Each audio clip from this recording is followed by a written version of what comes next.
It is 6:30 on Monday, November 21st, and I would like to call the Select Board meeting to order. We are being recorded by 1623 Studios as well as Zoom. Let's see, roll call attendance. John Round, Here. Ryan Solacey, Here. Kathy Bellata, Ann Harrison. Here. And Becky Jakes is here. We've got a full doc. Okay, first on the agenda, do I have any public comments on items not on the agenda?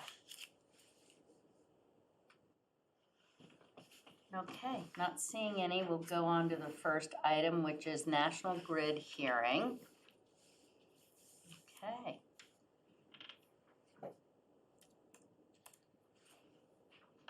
Greg, did you So want to say? motion be in order to open up the public hearing? That would be good. So moved. Second. Okay, moved by Ann Harrison, seconded by Kathy Bellata. Roll call vote. John Harrison. Sorry, he's dead. Why do I do that? I love you, and I remember your dad well, very well. John Round. Yes. It's kind of morbid. I didn't. Why are we going any further? Why don't we just, let's close it down now? Brian Solacey. I'm here. Kathy Bellata. Yes. Ann Harrison. Yes. Becky Jakes, yes. Okay. So, take it away, National Grid. Sabita Mahabir, representing National Grid, 44 River Street, Beverly, Massachusetts. This is to provide an upgraded service for 9 Ashland. Okay, questions from the board. John Round. When is this planned? Not yet, It's not on the docket yet. It's just, not till it passes here. okay. And how long is this expected to take when it is? What is the time frame? Should be about a day. Oh, okay. All right.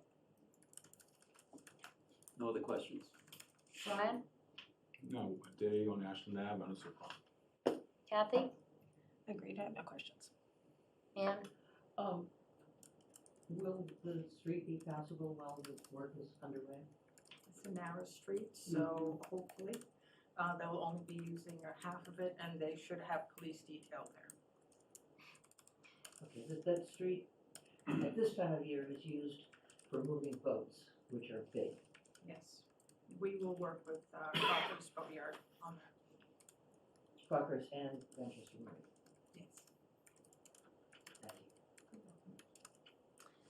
you. The last question is just to verify that the road will be returned to as was or better condition. Mike?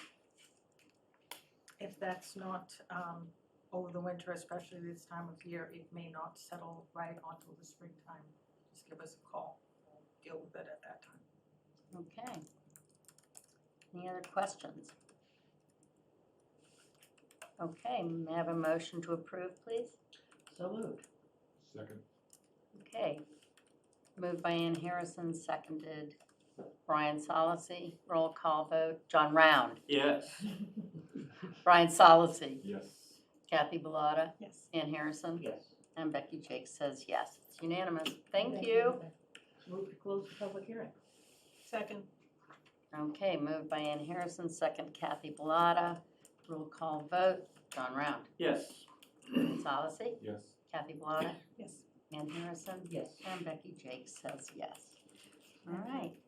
Next up, we have the topic of the special town meeting review. And before we get started on this, I would like to make some comments that there are some issues or aspects which are specifically under the purview of the select board. Alan is on the meeting this evening. There was never any slight intended, and this is, I have a procedural.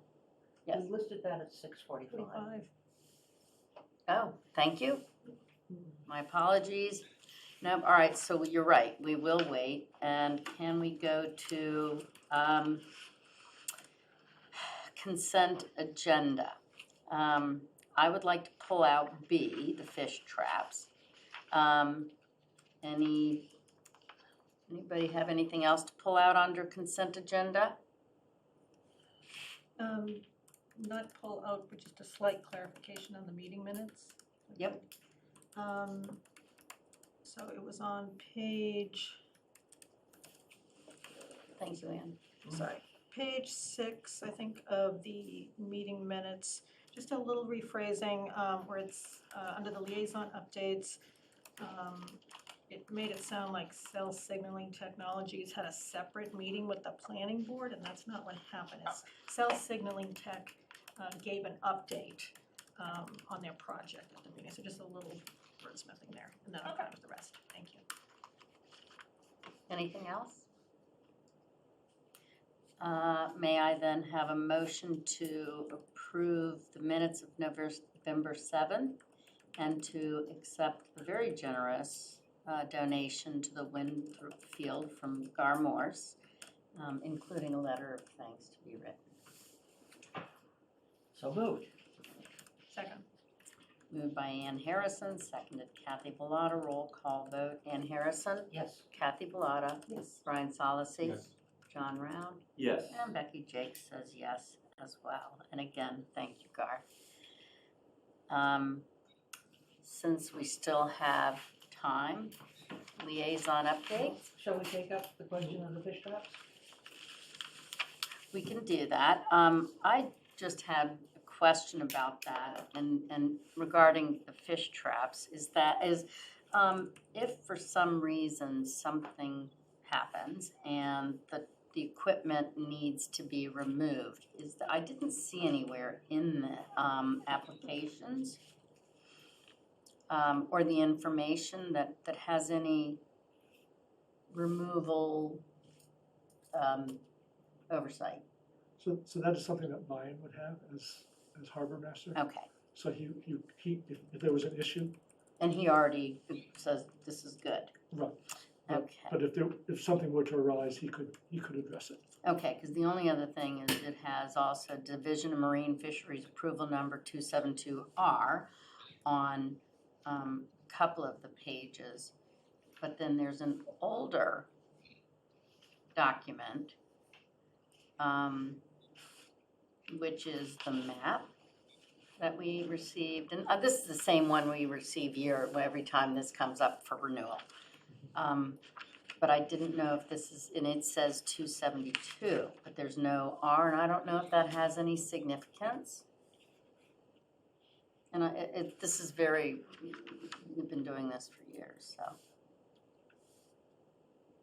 Oh, I see. It doesn't have the R on it. Is that? Yeah, I don't, is the R like a revision or something? Does it? Renewal. Okay, all right, that was my only question, or questions. Okay, and I just was looking for that clarification, but it would not hold me up in approving the fish trap license. Anybody have any other questions about that? Yeah, just a couple of questions. So we have approved this in previous years. Correct. And I've had personal experience with it, coming upon it unexpectedly. Mm-hmm. There really aren't any markers there. If you're moving along at 20 miles an hour in a boat, and all of a sudden it's there, it's maybe 1.5 feet, 2 feet below the water, Right. it's an issue. I just wondered whether there have been markers that normally would be there but weren't there, or what the story is. I assume that the previous fish traps have been in the same place. Yes. Yeah. Okay, I know this spot. And if you don't know it's there and you're in a boat moving along and you all of a sudden look below the water and say, oh, Mm-hmm. there's something there, and I don't know that they've had problems, but I think I would have had a problem if I kept on going. But I just wondered if there are markers of some sort, because I didn't see any. And this is inland of that, Little Leg Island, Right. Yep. between that and the shoreline. Yep. Yes. And I don't know, what is like half a football field, I don't know how big it is, but Oh, 180 fathoms. Yeah. All right, that's 6 feet, right? 6 times 18, okay. It's pretty big. So I don't know the answer about the markers, we could certainly ask Brian about that. All right, if you could, I'm just interested. I mean, I'm wary of that now, but about 2 years ago, I noted that it was there and there was no, I didn't even know what it was, except you look at it, it looks like a net under the water. Right. But it looks like something out of a James Bond film or something.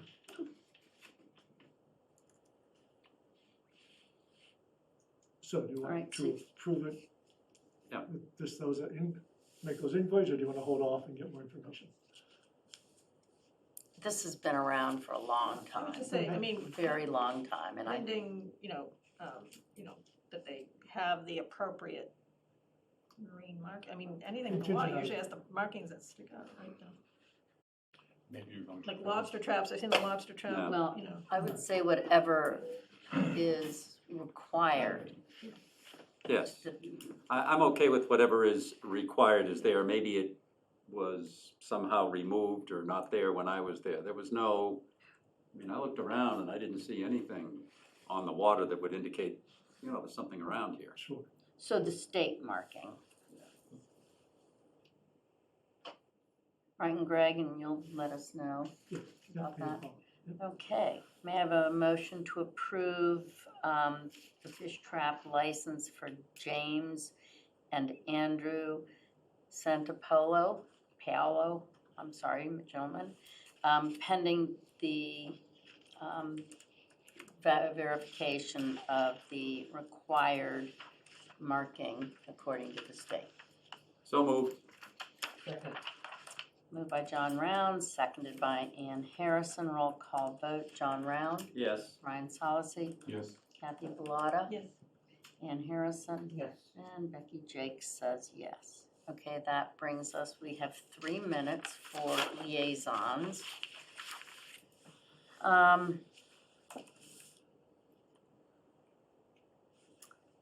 Brian?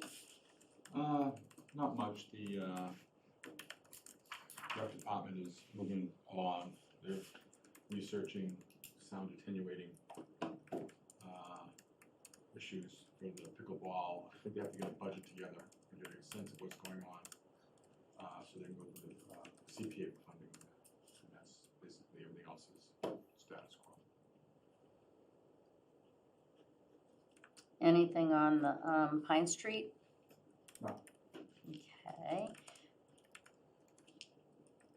And I know that the trustees, library trustees, is going to be having an event coming up where it's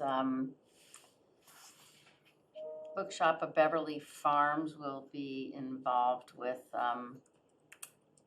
donating a certain amount of proceeds that they bring in, and I can find that, I'll forward that to you all if you'd like.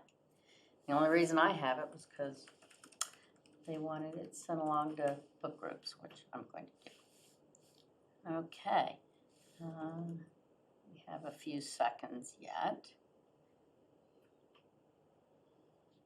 And Ann Harrison, school committee or Concom? They met on the same night. Oh, that makes it very difficult. Yep, And I haven't gone back and looked at the video of Concom. The school committee heard from Habib and Associates on the state of the Essex Elementary School and the middle high school. And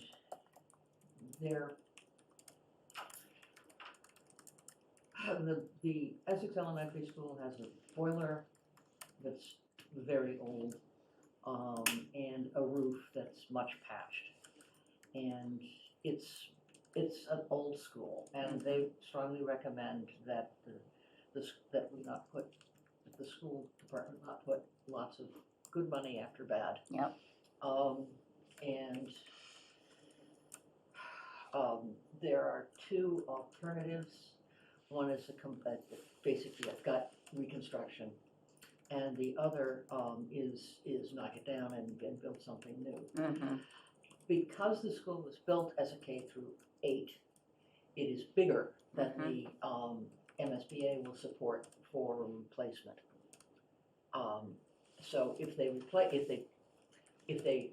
renovate, they can keep the current footprint, which is, I think, about 20 or 25% bigger than they would be allowed to build. And that decision is way, way down the line.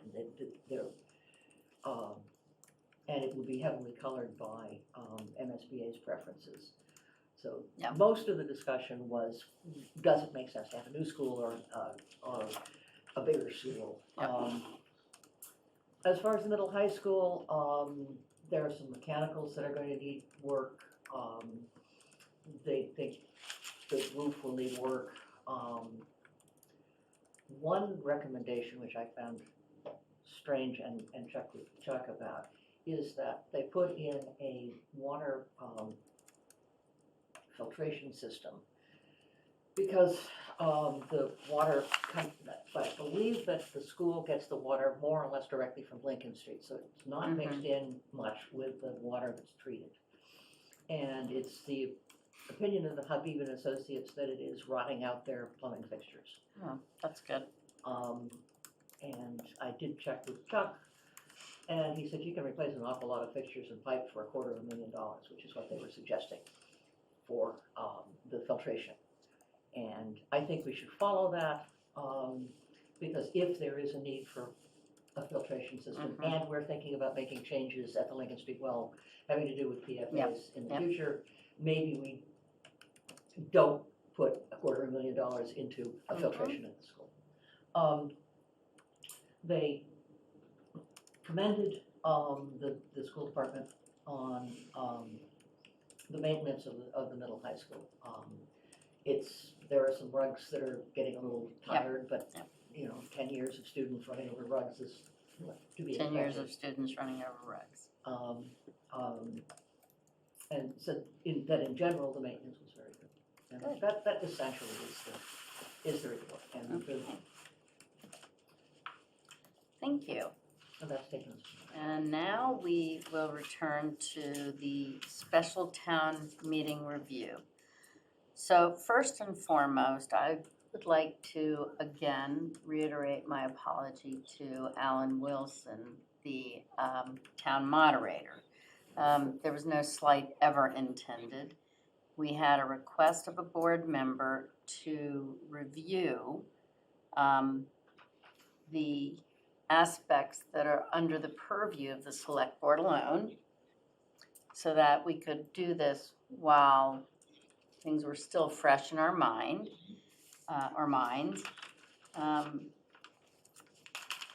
as well as having information and questions when Greg, Alan, Diane Bucco, and I meet at the earliest possible time, which has already been arranged. So why don't I go around to the board first and get some impressions. Again, we're just discussing aspects that are under the purview of the select board.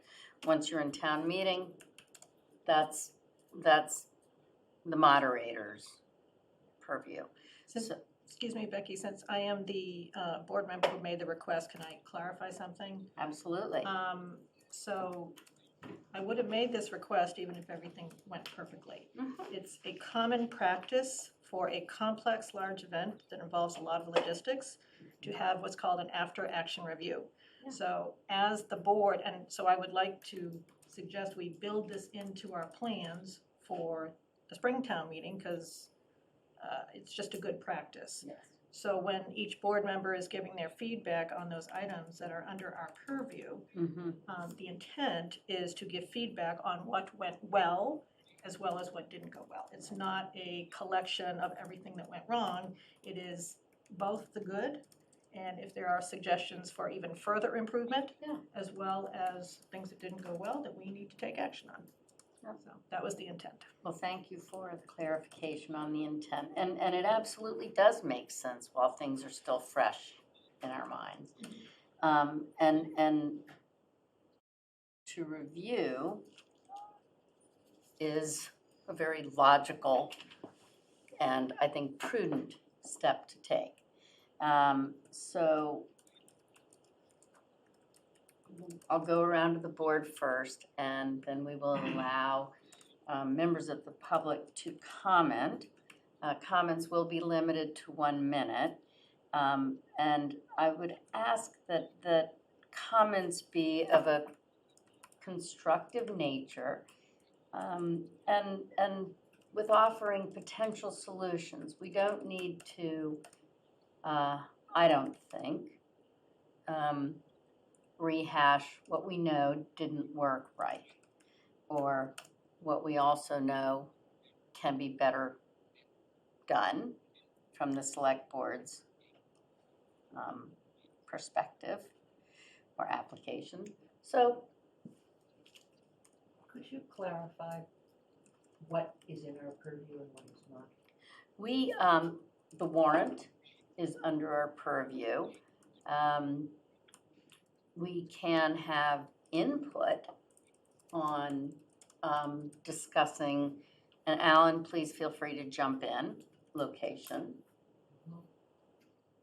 So mostly it's about the warrant and how the size of it Mhm. has come to. Greg? Yeah, that's your primary role, is you're in charge of the warrant. And obviously, it's a collaborative effort. You're working with different boards and committees who are bringing requests, and there should be a good effort between you and those different boards and committees, as well as the moderator. Alan obviously is a frequent visitor to your meetings, and is always Thank goodness. looking for your guidance on some of the decisions that he makes. But in terms of what is, your call, 100%, certainly the warrant. Obviously, that shapes and drives much of what happens at a town meeting. Logistics, what aspects of the logistics from a technical standpoint, contractual standpoint, might also be under the select, or because it's under town hall employees' responsibility, would that come under the purview of the select board? So again, a little bit of a gray area, but certainly the work that Diane does is ultimately under your purview. But I believe back to, discussing what transpired at the meeting is not what we should focus on, because that's Alan, that really is Alan's purview. So why don't we, if we can come up with questions and thoughts for when Greg, Alan, Diane, and I get together to have our discussion, our debrief. I can come with some specific concerns or compliments. So obviously, before you dive in too much, obviously, there were some significant logistical challenges that prevented the meeting from running as smooth as it should have. Starting with a slowness of checking people in. That started us off on the wrong foot in terms of delay. And we were hit with a large influx of people right at that 6:30 time, and that it was a long code line that people had to wait in, and that was unfortunate. So clearly, having more poll pads available when there's a rush is something that we need to make sure we have going forward. The other major logistical snafu certainly was the interconnection between the two rooms with the accounting software. And despite it working during the test session during the afternoon, it did not work that evening. And we're waiting to hear back from confirmation. The preliminary read from the vendor is that there's some glitch with their software and the school network, that somehow the network is kicking their connection out. It connects, but then if they go back in and modify the screen, during that modification of screen process, it's kicking them out. And they were struggling to get it reestablished. So if they're not able to solve that interconnection problem, we can just do what we did for the most of the evening, which was simply tally up the two rooms separately. It didn't take that long to do that. We wasted more time trying to get the connection going than if we had just resorted to that simple solution. So we will continue to troubleshoot that and hear from the vendor.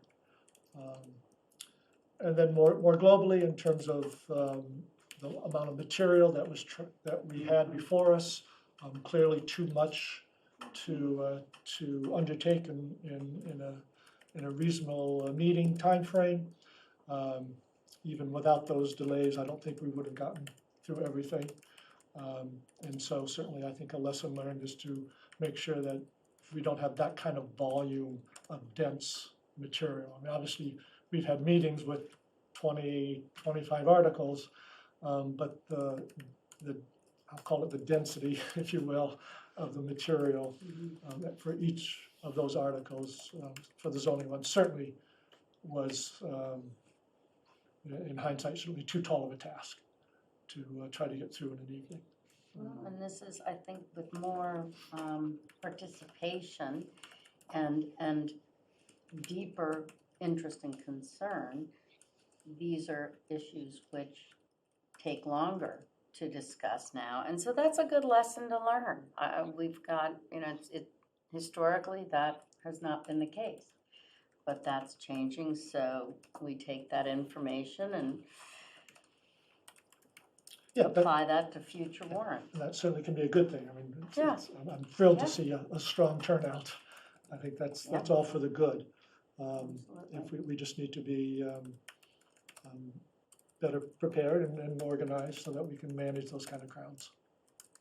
Yeah, was this the largest turnout we've had certainly in a few years, or since the dogs? I don't. Yes, the biggest one we've had for quite a number of years, yes. Okay, we were not prepared for that number. I don't know if that was a problem on the software. It was, we No. didn't have enough hand Right, sheets we on had the enough. voting and, That that was- wasn't the issue with the software problem. okay. But in terms of getting people into their seats quickly, we were not adequately set up to handle that kind of crowd. I would say that as much as I didn't agree with the 2 rooms for masks, non-masks, I think it helped us be prepared. I wonder if we didn't have that separate room set aside initially for masks, if we would have been prepared for an overflow crowd. Yes, we were doing that regardless. Okay. That wasn't driven by the mask so Okay, much as it I mean, was. we needed all that. Yeah, all that absolutely. space, regardless. Yeah, Alan had taken that into consideration. He always does. Kathy? A couple things. I agree. I was astounded by the attendance, and I thought that was a real plus for the town meeting. And I think that's a result of some good communications that went out, both from town hall and from the planning board. So that was a great job. One suggestion is that we really publicized the start time of the meeting. I don't think we publicized as much the start of the check-in time at 5:30. Right. And whatever you emphasize is what Yep. people remember. So maybe Yep. publicizing that a little bit more heavily would get people there just a little bit earlier. Regarding the technical difficulties that we had, I wanted to better understand the contract that we have with that supplier. As you review the details of it, it should be what I would call an end-to-end success contract. A lot of times when you deal with technology difficulties,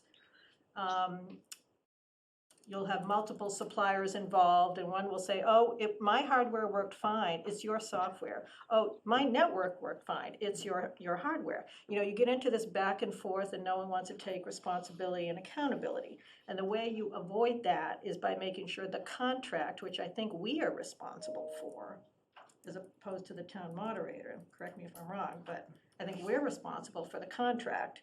It should be, we pay them if from end to end it's successful, not if just a piece of it works. So if our contract is not structured that way, then I would suggest we improve that immediately. Basically, it's called the systems integration function. Who's the systems integrator? And then just from a venue standpoint, I don't know about the rest of you, I found it very awkward to sometimes have information in front of me in the screen, the large screen they had for the select board and planning board. Sometimes I could see the cafeteria, sometimes I could see the voting, sometimes I could see something else. I never knew what was gonna be Before on we the go on, screen. I Yeah, don't know if, is that us or not? Oh, Because okay, if good not, I question. don't wanna Yep. be going down this road. good question. I can feed that, if that's not our purview, then I'll feed that feedback directly to the town moderator. So we don't get Well, crick necks that- and look, that's really- That was really 1623. 1623, so, I think Alan has Okay. something to, did you wanna say something, Alan? Well, that's an area, I think, of mixed responsibility. As in the case with the electronic voting system, the contract with the audio-visual technician is yours. okay, But I did a lot of the coordination with him concerning setup and where he would be displaying certain things and how we would be running the microphones and the lighting. I didn't have any contact with 1623 though, so if the display you were seeing was something they were organizing, I didn't have anything to do with it. and once again, I don't know, so for your team discussion, follow-up, just as a person attending, I found myself having to, look, and if thank God I brought my glasses, so, that was just one piece of setup that was uncomfortable. Let her finish first. And then just we the can- last piece of feedback, it sounded, as, once again, just as a select board member, forgetting who's accountable for what, the microphones, there were a couple of times when I think you and Greg and I were in very awkward positions trying to get a microphone, because perhaps they weren't long enough. Yep, And That's I just, always. I perhaps an additional microphone, one for two people if it's possible, that would eliminate that confusion. And then one more thing. I'll make sure that happens. Okay, thank you. And last comment was just on, to follow up something that Greg said, and this is, I think, more for the planning board, so I'll give this feedback when I attend their meeting. Yep. But you talked in general about the density of some content, and from a logistics standpoint, I just want to make sure we're prepared, our team is prepared to perhaps allow for PowerPoint presentations.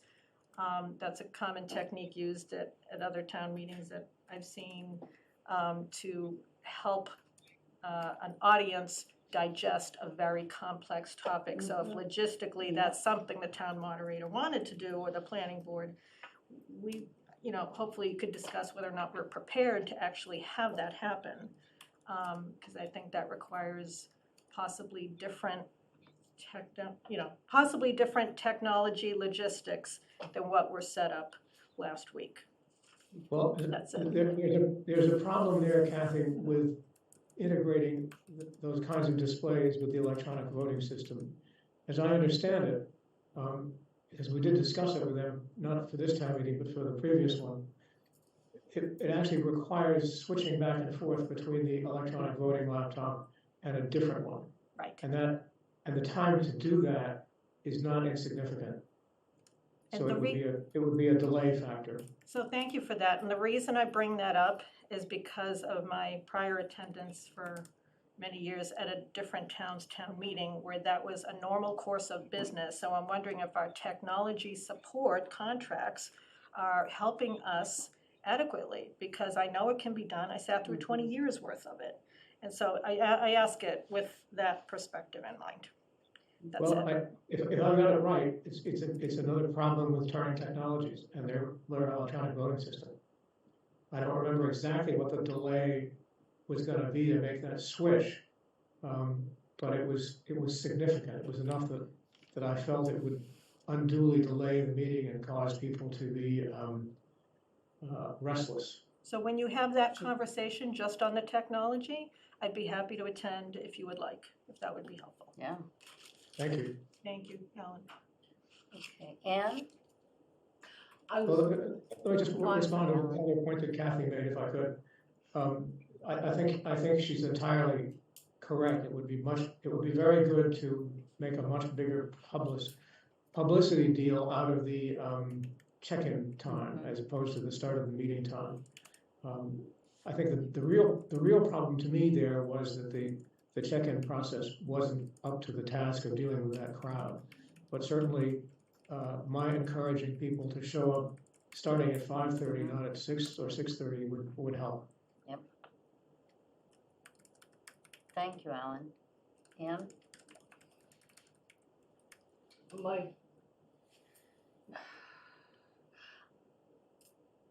I agree that it was difficult for those of us on the dais to see things, but I think those of us on the dais needed to see things less than anybody else. It would be nice if we had two screens and we could see, but frankly, we should know what's going on without having to look. With one Not exception, I necessarily. couldn't tell when the green light was on and I should vote. Mhm. That was a problem for me. It might have just been my chair and the angle. It was If it just, wasn't in front. I couldn't tell all the time when it was time to vote, and I wanted to make sure my vote was counted. I kept on clicking until it turned. Yeah. I kept clicking too, and So I voted sometimes 14 times. it was still red. Okay, So- so, what I will ask is, for when Alan, Greg, Diane, and I meet, which is, going to be. Which week? Yeah, next week. If there are specific concerns or questions that you feel along, with these, that we ought to discuss, please forward them on to, either Debbie, Greg, or me, or all of us. So now I would like to open it up to public comment, but again, we will be limiting comment to 1 minute. And I'm hopeful that we can have creative solutions to manage growth and diversity while maintaining our character. So hopefully constructive comments, not comments that are just rehashing what we all know. Karen Bennett, go ahead and Yeah. unmute yourself. Hello, Karen Bennett, 28 Lincoln Street.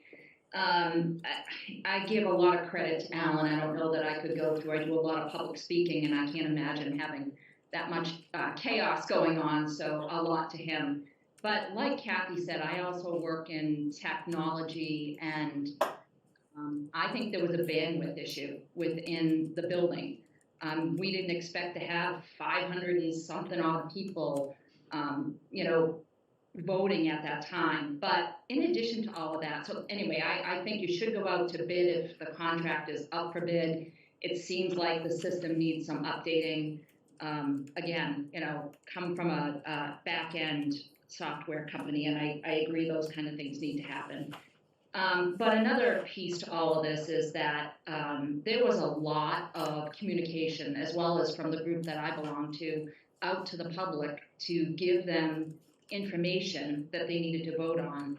And that's why I believe we had so many people there, and which is great, and I'm excited about that. But I think some of the things the planning board could have done better is having an open forum rather than an open house meeting where people could have asked questions and they could listen and hear what the planning board return was. Karen, thank you very much. Okay. I do have other hands, and it's been a minute and a half. Okay. But thank you, and when we've gone through other people, if you wish to speak again, I can come back to you. So if you'd lower your hand for now, we'll move along. Thank you. Alan, what did you want to say on that? Two things, Becky. First, Karen, thank you very much. It was not a fun evening. I would like to suggest that we not take off the table replacing Turning Technologies. They've performed badly a couple of times now, and if what I'm told that their system isn't compatible with having PowerPoint displays on the screen because it takes too long to switch back and forth, that may be just another reason to reconsider. I realize that we've bought their system, but I don't think anybody wants to endure the kinds of problems we've been having. Agreed. Okay, thank you, Alan. Any other public comment?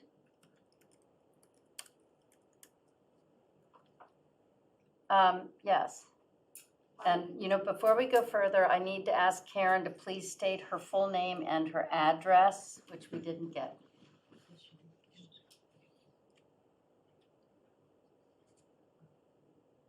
Karen? Yeah, so you're asking me? Your name and address, please. I did provide it, but Oh, it's okay, Karen thank Bennett. you. My That's okay. apologies. Karen Bennett, 28 Lincoln, if I could have another comment. I think there was just so much for these folks I've been participating on all these calls for a long time to get myself educated, and not a lot of people are doing that. It's too much for the residents. I think the smart thing would be to split up the articles and have time, to give them time to absorb and ask questions of the planning board and other people like that, so that they can make an educated vote. And right now, people haven't been able to do that. So I know this was a result of, correct me if I'm wrong, I think they said 4 years of work, and I get that, I appreciate it and understand it, but people from the resident side didn't feel that they were educated enough. So I do Okay. think there should be some open forums. Thank you, Karen. Go ahead and lower your hand, please. Thank you. I did mean to address the information disseminated by the Manchester Matters group. And I found that to be borderline in terms of tampering with voting, from the perspective that information was being sent out to households that was validated by whom? Nobody knew, because we didn't have names.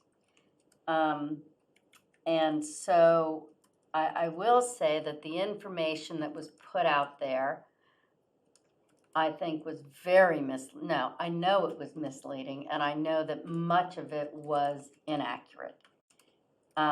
So I think we just take the suggestions we're given and go forward with that. Jim Starkey, go ahead and unmute yourself and put your hand down, please. And you have a minute starting. In right order, okay. Jim Starkey, 13 Tux Point Road. Thank you, Jim. You have 1 minute. Go ahead. Excuse me? No, we're just giving everybody 1 minute right now. All right.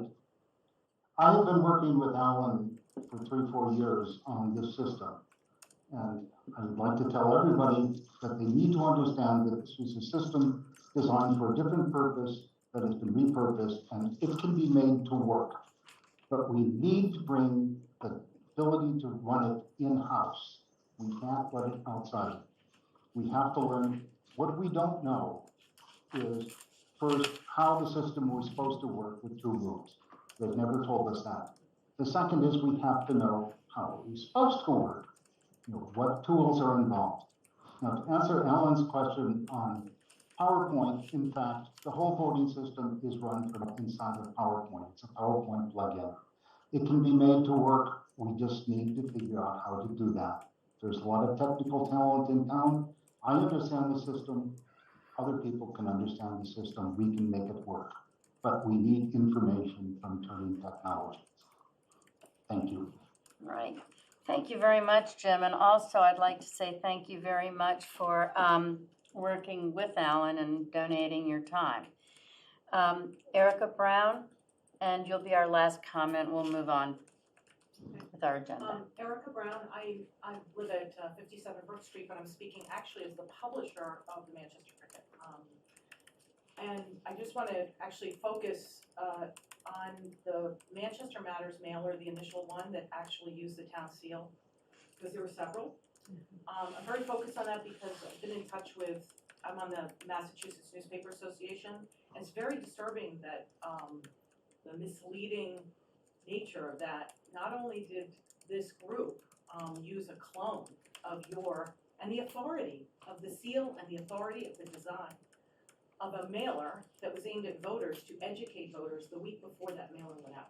That's what I'm focused on, and I hope you're focused on that as a town. I don't know what you're doing. I don't know if you have sought out the advice of town council and whether or not the illegality of using the town seal is a per unit thing, $50 per piece that went out to every resident, or whether it's just a $50 thing. Are you pursuing that is my question, because I am from the newspaper's point of view, just so you know, because it is something that was aimed at voters before a vote. This wasn't just a misleading mailer. And I will tell you that I have sought to find out who is on that mailer, who applied with the U.S. Postal Service. And by the way, this also goes against the Postal Service regulations. It's called a government lookalike mailer, and it's prohibited by the U.S. Postal Service. And I have asked them who is on the name on that mailer, who applied for that permit, and who paid for it. Erica, thank There you you. go. If you could answer my question.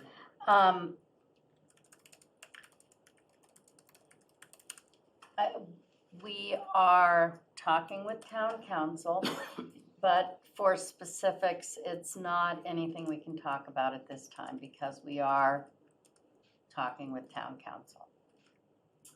Fair enough, thank you. Thank you. Okay, now, next on the agenda is the discussion items for, and thank you for the public comments we did receive. I've written those down, and we have some nice constructive, I think, items we can look at. So, thank you. So on the discussions, we have, first up, Select Board Alan goals. has his hand up for just a minute. Oh, I'm sorry, Alan. Becky, just very quickly, I want to express my thanks to both the select board and the public for their constructive comments. I appreciate it. Thank you. See you at our meeting. Pardon I said, see you at our meeting. me? Yes. Okay. So now we're talking about the select board goals. Greg, do you want to? Sure, so we've had a few workshop sessions where you identified some key strategic goals that you want to pursue.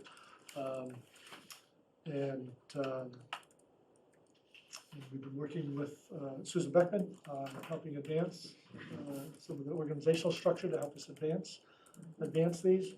And so it's a time this evening, we have some time on the agenda to check in, to see what additional steps you'd like to be taking and how you would like to make sure that we're advancing these down the field here.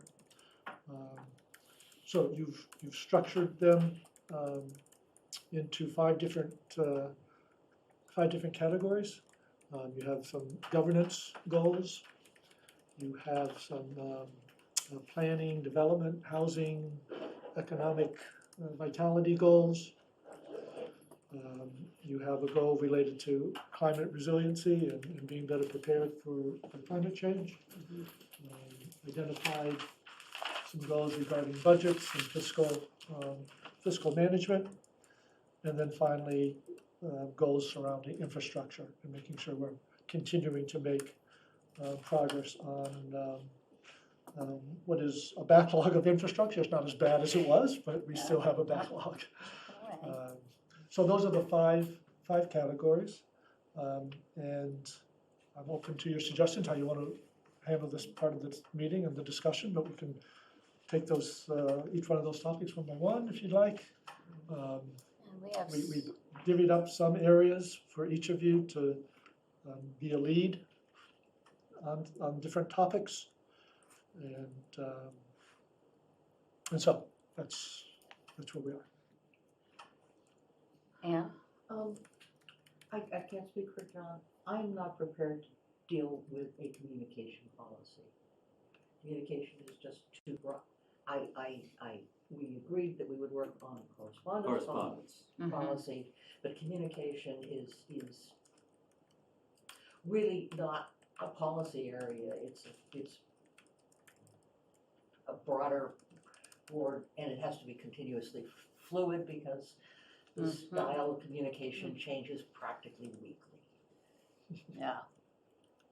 So if we could just take the communication out of number 2, that would make me happy. And you would certainly know that more than us. Or we. All right. I guess perhaps we can go around to the board and just see if, has everybody had a chance to chat with Susan, right? Okay.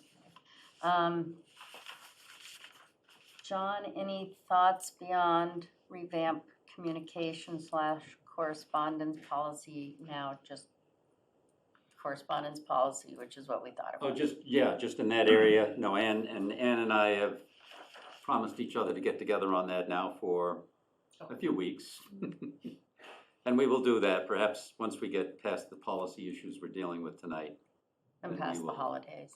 Well, not even that, but we just need to get caught up to where we are, and then we can get working on this correspondence issue.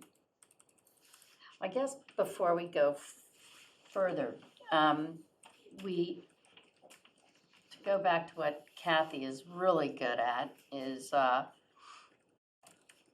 when we want our target dates. So that's the second half of this, of the document we have, and it was, the packet was downloaded, so everybody should be able to see that as well. But I don't see that with our target dates we have anything really written down. So do we want to talk about target dates at this point?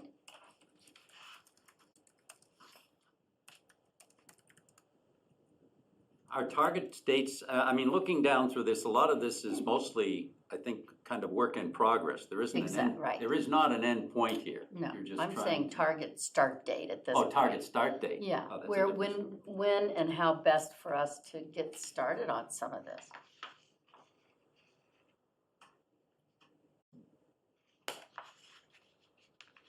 So for items, if I could offer a suggestion, Mhm. for items which not every item on the list is ongoing. Right, So for example, I'll just take a look at the 2 that I'm driving here with others. Develop a response for the MBTA zoning law. We've got some hard deadlines there. So maybe right after the holiday, and maybe, I think you were gonna draft I'm information. working on that. Okay. And I will get you something before the holiday, and if Okay. you agree that it makes sense, we'll Awesome. get it out to everybody before the next meeting. Awesome, that's great. So we Wow. can put those dates in there, right? And dates, my personal feeling about dates is they are a communication tool. So it's not something to beat somebody over the head Mhm. with if you miss a date. But the information that Ann just provided, that's really helpful to me, thank you. Mhm. Because now I know when to expect it, and I can bake into my calendar some time to look at it, you know? So if we just view dates as a communication vehicle, they're not so big and scary. So, so thank you, Ann, for that. Susan and I had previously talked about the departments, boards, and committee work, and I had sent in to Susan some specific examples of deliverables that we could use for a follow-up.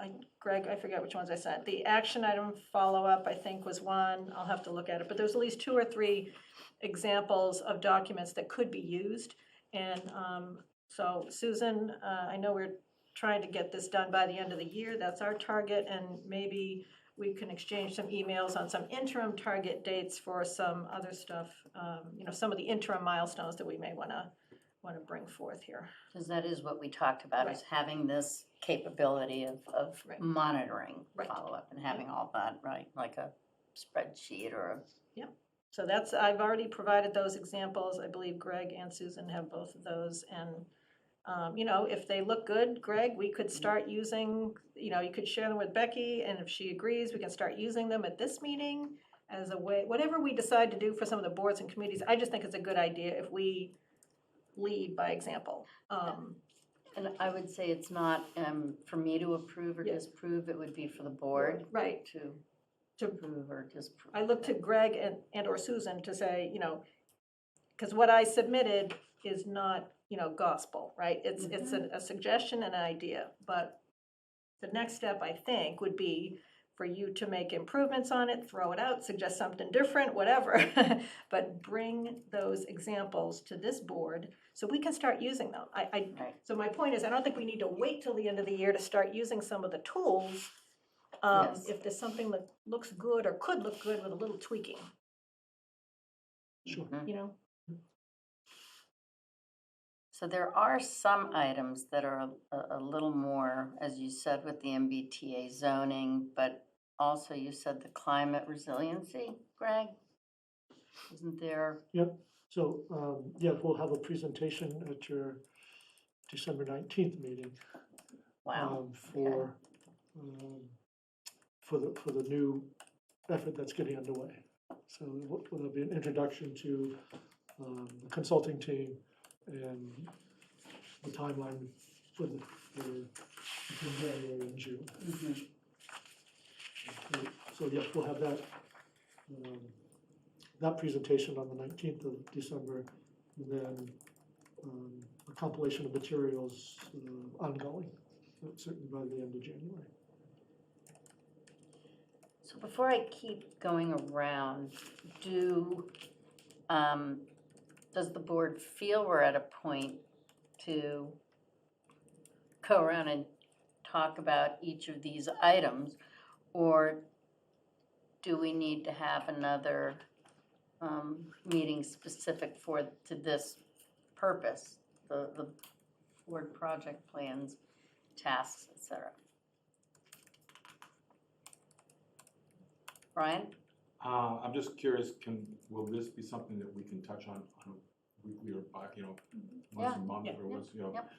part of the agenda will be to review this. Absolutely. Okay, so, it could be not like a liaison update, kind of, Very much so, very much so. But some of these, for example, under governance with foster cohesion and cooperation on boards and committees, that's something that, in my mind, needs more clarification or better parameters. How to achieve that. And so I'm not ready right now to go into that. But is it something we as a board meet about, or is that something that I sit down with other chairs, or, that's. Just as a suggestion, I think some of the work that Susan and I will be doing on the boards and committees, because she's taking an inventory of those Yes. boards and committees, right? Yeah. I think that's almost a prerequisite in some ways Mm-hmm. for that item that you're leading. However, something did come up at another meeting that I'll just mention here, it's directly related. I happened to attend the Downtown Improvement Committee meeting, and there was mention there that they want to have more integrated discussion with other related boards and committees on certain issues. So that made me think that one way you could drive some work on this particular goal is to understand where there's overlap. Yep. Right, between, so some of the things they're working on, it's a good way to get started, and I think there are probably some things you know off the top of your head now, but other items may come out as part of the work that Susan is working right now as well. Yeah, and the nice thing to that end is it would be so much more productive for people bringing ideas or plans forward if they don't have to necessarily attend however different meetings. Maybe possible, maybe not, depending upon boards or committees, you know, to which they have to present. But still, it's exactly that would help everybody have clearer understandings. All boards and committees, I mean. And just as an aside, I agree with Brian, if these goals are the most important things that this board should be working on, we should have a regular touch base on it Yep. rather than something separate off to the side that could get rescheduled, so I agree with that. Yeah, like the liaison updates, Yep. that's, yep, make a note of it. Go, Brian. Right, now you're here, so- So, do we want to, should we continue discussing these right now? Do we want to have another meeting on these? Do we feel that Susan and Kathy have a little bit more to organize before we do? I think we need to organize a little bit more. I mean, to be honest, with the special town meeting, that's been more of a focus, especially since there was so much information in there. And I think we all had to try and absorb this, came to the realization that the public is never going to get to the level that we were trying to get our arms around all of that. Yeah. So this has not been the highest priority, but it is now, or Yeah. among them. Yep. Well, and it's, I think it's nice to get back to these types of agenda items that are maintenance, as opposed to trying to put out fires. But one thing that, Susan's got her hand up. Oh. go ahead. Hello, Susan. You're muted. I got to unmute here. Thank you. I just thought it would be helpful just to. And Susan Beckman, you have her Yes. information, Debbie? Okay. 12 Loading Place Road, Manchester, Mass. So I'm an extra set of hands here helping the board work through some of the topics on their goal list. What I found, Becky, to be useful, and I think we talked in general about this, is there's a couple of priorities right now to set the foundation. And that includes the ability to frame up the boards and committee, the inventory piece of that. I am currently working with Kathy, as we said, on different pieces. As a matter of fact, I had conversations with Debbie today about follow-up action items from board meetings. All of that will come forward, and what I would suggest is, and I like Brian's idea of keeping it forward on the agendas, but also that when we're ready to have a discussion about a specific topic, I can bring it forward. It can go on the agenda, we can review it and decide what's gonna happen.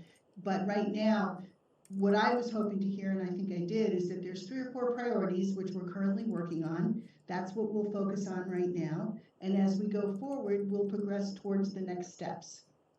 Does that make sense? Anybody else? Just an add on that, I do think there are some things on our goals list that we can put some, or some dates could be provided to us. For example, on the infrastructure side, Yeah, I was just filling in some of those. yeah, I could hear you typing it. But yeah, I mean, there are some things here, so maybe an action for all of us is to take, after the holiday, we'll have a turkey this, Thursday, and we take a look here and see how we can fill in some of the blanks. Because I don't think everything has to wait for the work that Susan and is doing. And we have an opportunity to not only add some data where some of the blanks are, but if help is needed, that's also, you know, a good topic to discuss when we discuss these items. Hey, I'm working on goal ABC and I'm stuck, I need some help. Yep. And then the rest of the team can figure out how to jump in and help. That's That's great. a suggestion.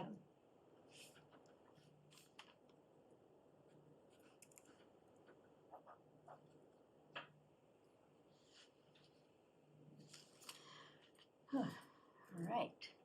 Next up, we have our appointment policy with thanks to Ann and John. And that would be Ann Harrison and John Brown.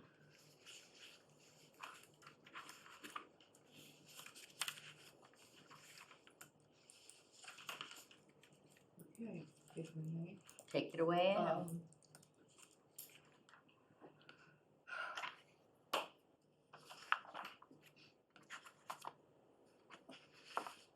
That, in our discussion, of the, nomination of someone for the finance committee, exposed a hole perhaps. Mhm.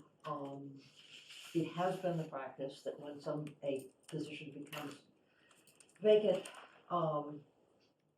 that if possible, the person who's vacating the position and the chair of that committee work together to find a suitable candidate and have the replacement done as quickly as possible. And it was suggested that perhaps it would be better if we publicize the upcoming vacancy and ask for candidates.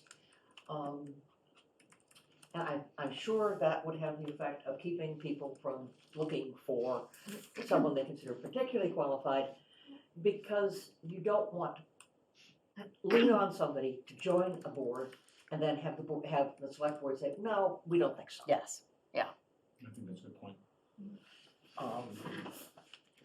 So what should we do about that? Should we make the policy reflect what we're actually doing? So a suggestion, since I brought it up last time, in order to prevent the situation that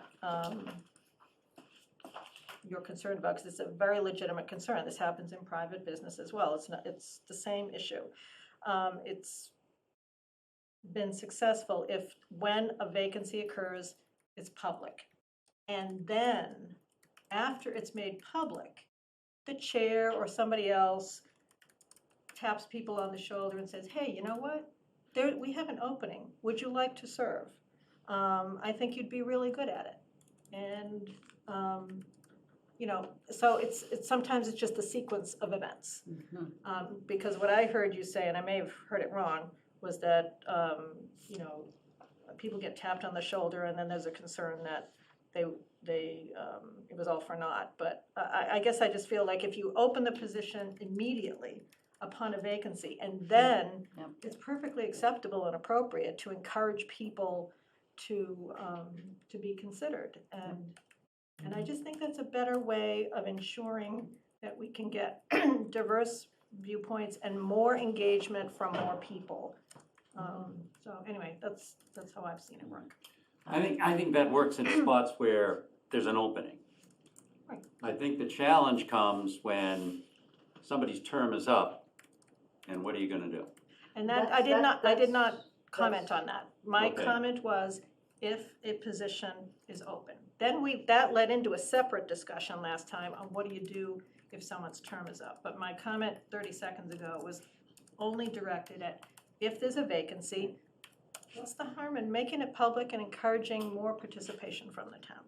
I do think that it depends on, and the one example that we all, tossing around is if you have an opening that comes up at a critical point in time when you need to have somebody in pretty much right away.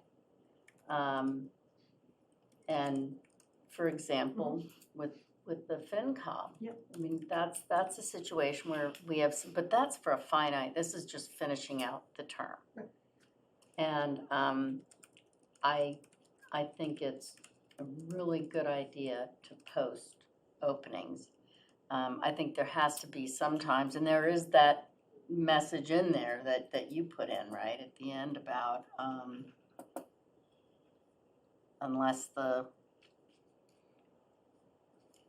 anyway, that the select board can sometimes under, extraordinary circumstances, where was that? Shall make exceptions to these rules only under extraordinary circumstances. What are we looking at? That's in attendance and that's in, boards, That's non-residents, appointments. but it's not a general statement. Eligibility, tenure, attendance, term of appointments, number 5, the selectmen shall make exceptions to these rules only under extraordinary circumstances. So I think it is a good rule. You see that? Okay, that's in the old rules, we did not move it into the new.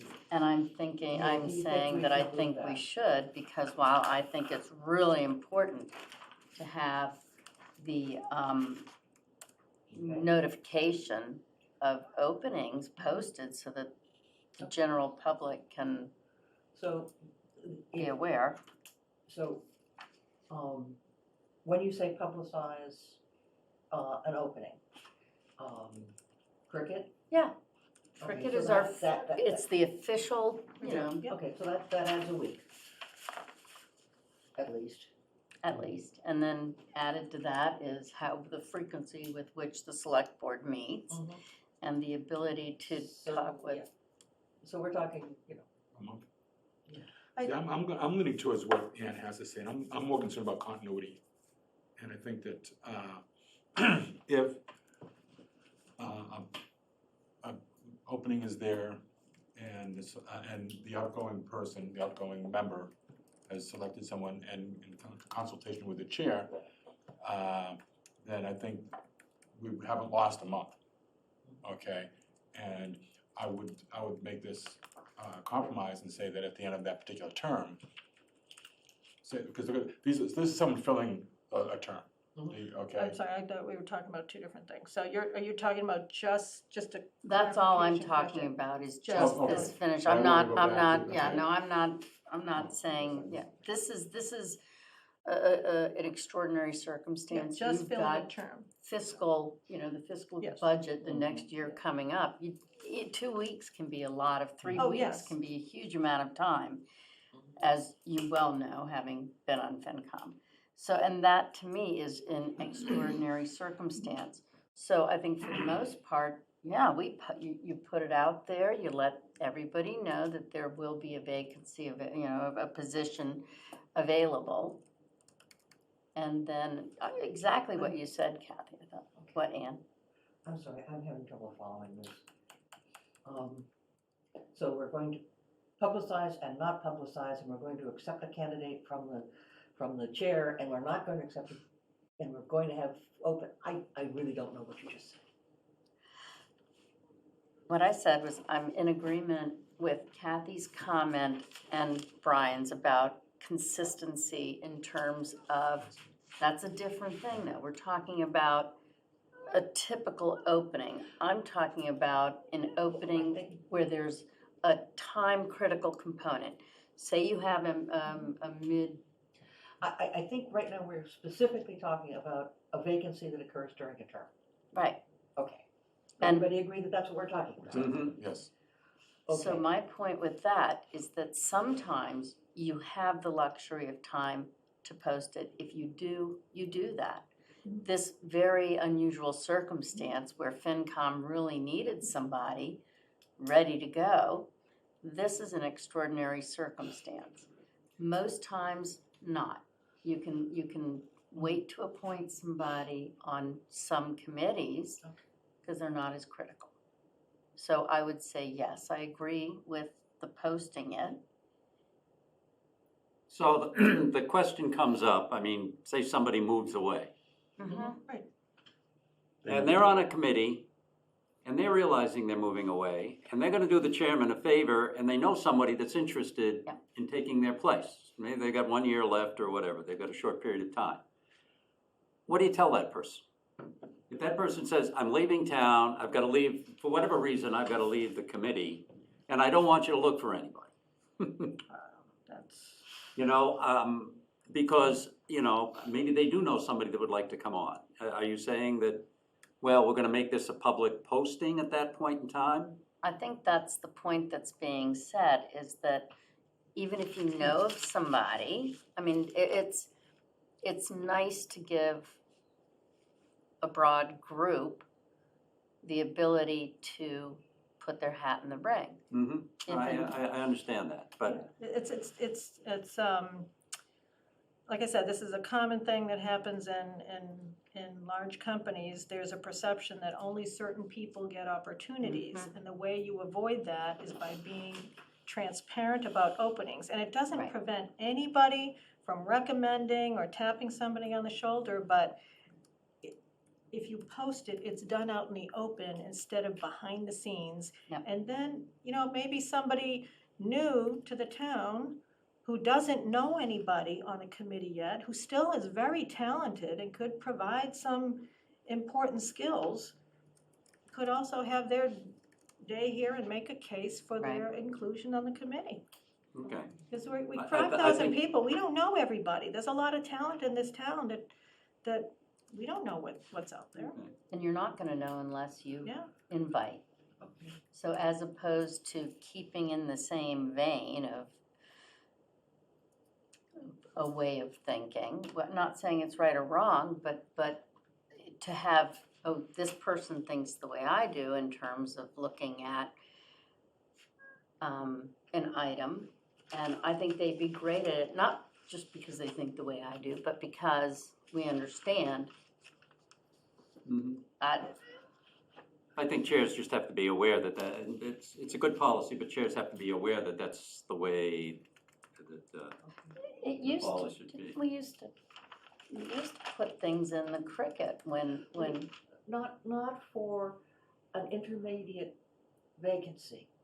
I mean, we do, and we have another large topic in that direction. yeah, yeah, This Yep, is, I see, this yep. is, where there is urgency and, the vacancy has come up in the middle of a term. right, For a board that has a schedule and time limitations. usually, but occasionally you'll have someone who just, signs up for a board and then all of a sudden, or a committee, and they have to relocate. Those things happen, there's no urgency to that.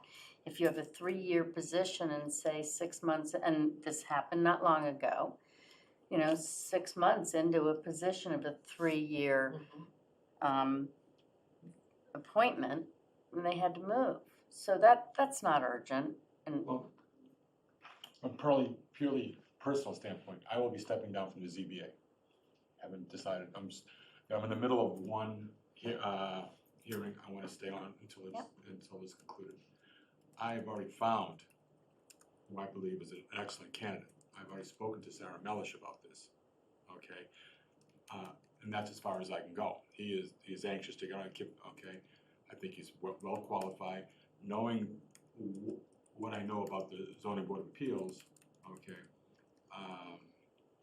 There's not a lot of people stepping up and wanting to run out, so I thought it was important for me I wanted to find someone before I knew I was stepping down, okay? Now, as soon as the hearing that I'm involved with concludes, then I'll offer my resignation. Then what we're saying is that we make that public, Yes, and how long we keep it open for. a week, 2 weeks. yeah, it's not a. It's not a long 2 weeks. thing. Okay. It's, like I said, it's a common best practice, and it allows So people. you tap your person that you think, but that doesn't preclude another person Right. applying, Right, and then the board picks the best person. That's it.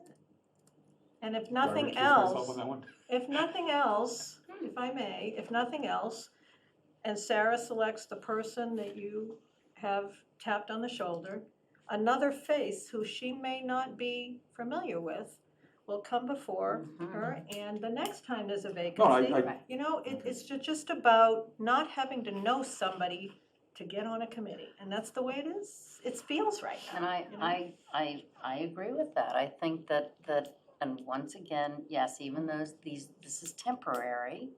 You know, this is filling, and it can be filling remaining 2.5 years of an appointment, 8 months of an appointment, 6 months of an appointment. But unless it's a critical,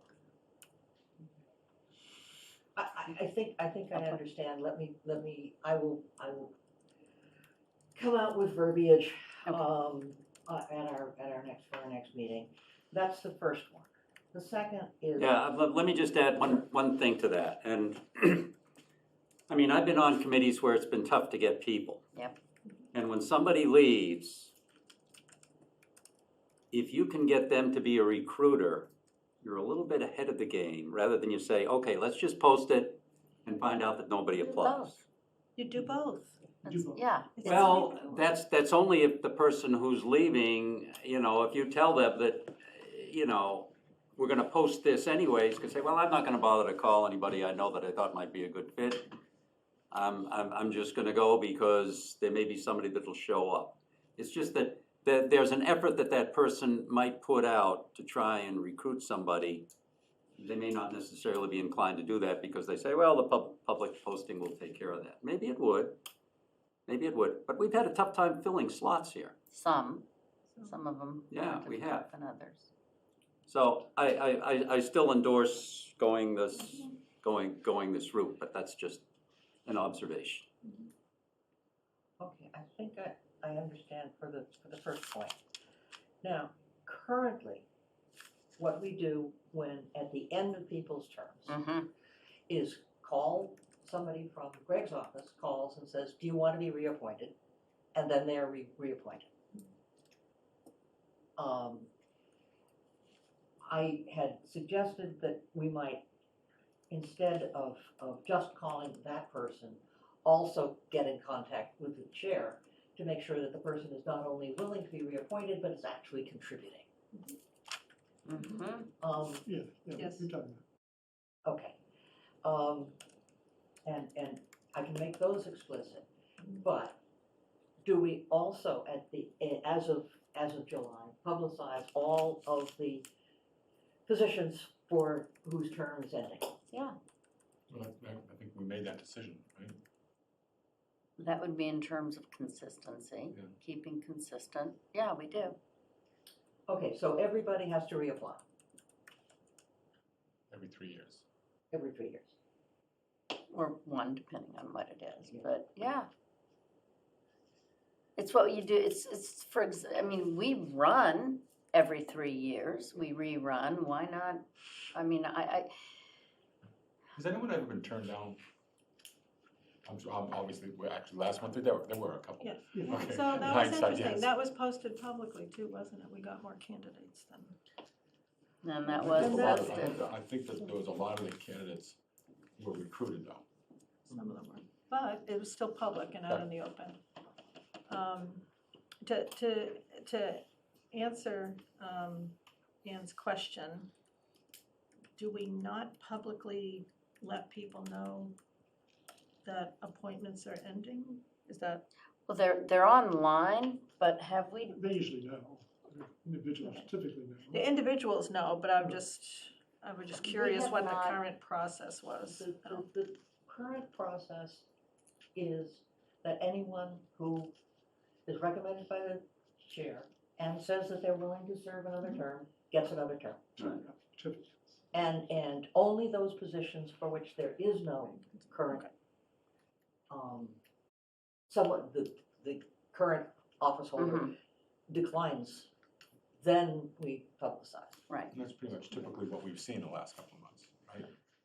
So, is it the will of the board that at the end of each person's term, we publicize that term is that position is open, and look for other people to apply? it's sort of, I think this could be done along the lines of, when you post that position, We Um, don't post those positions. Their current behavior is but, not to no, do what that. I'm saying is when we do, if we decide to do this, when we post it, we say, you know, so-and-so reapplying. So that people know that John is interested in re-upping for bike ped. You know, that Okay. position is available, but somebody is still interested Can I in ask a it. question? Greg, what do other towns do? And if we don't know the answer, let's go ask. We are not Yeah. unique. We are not unique in this respect. What is the best municipal practice that balances transparency and inclusion with efficiency and continuity? Mhm. Okay, let's go ask. Mhm. We don't have to solve it here tonight. My personal experience is the chair comes to me, says, you're up, you want another term? Absolutely, and that's good.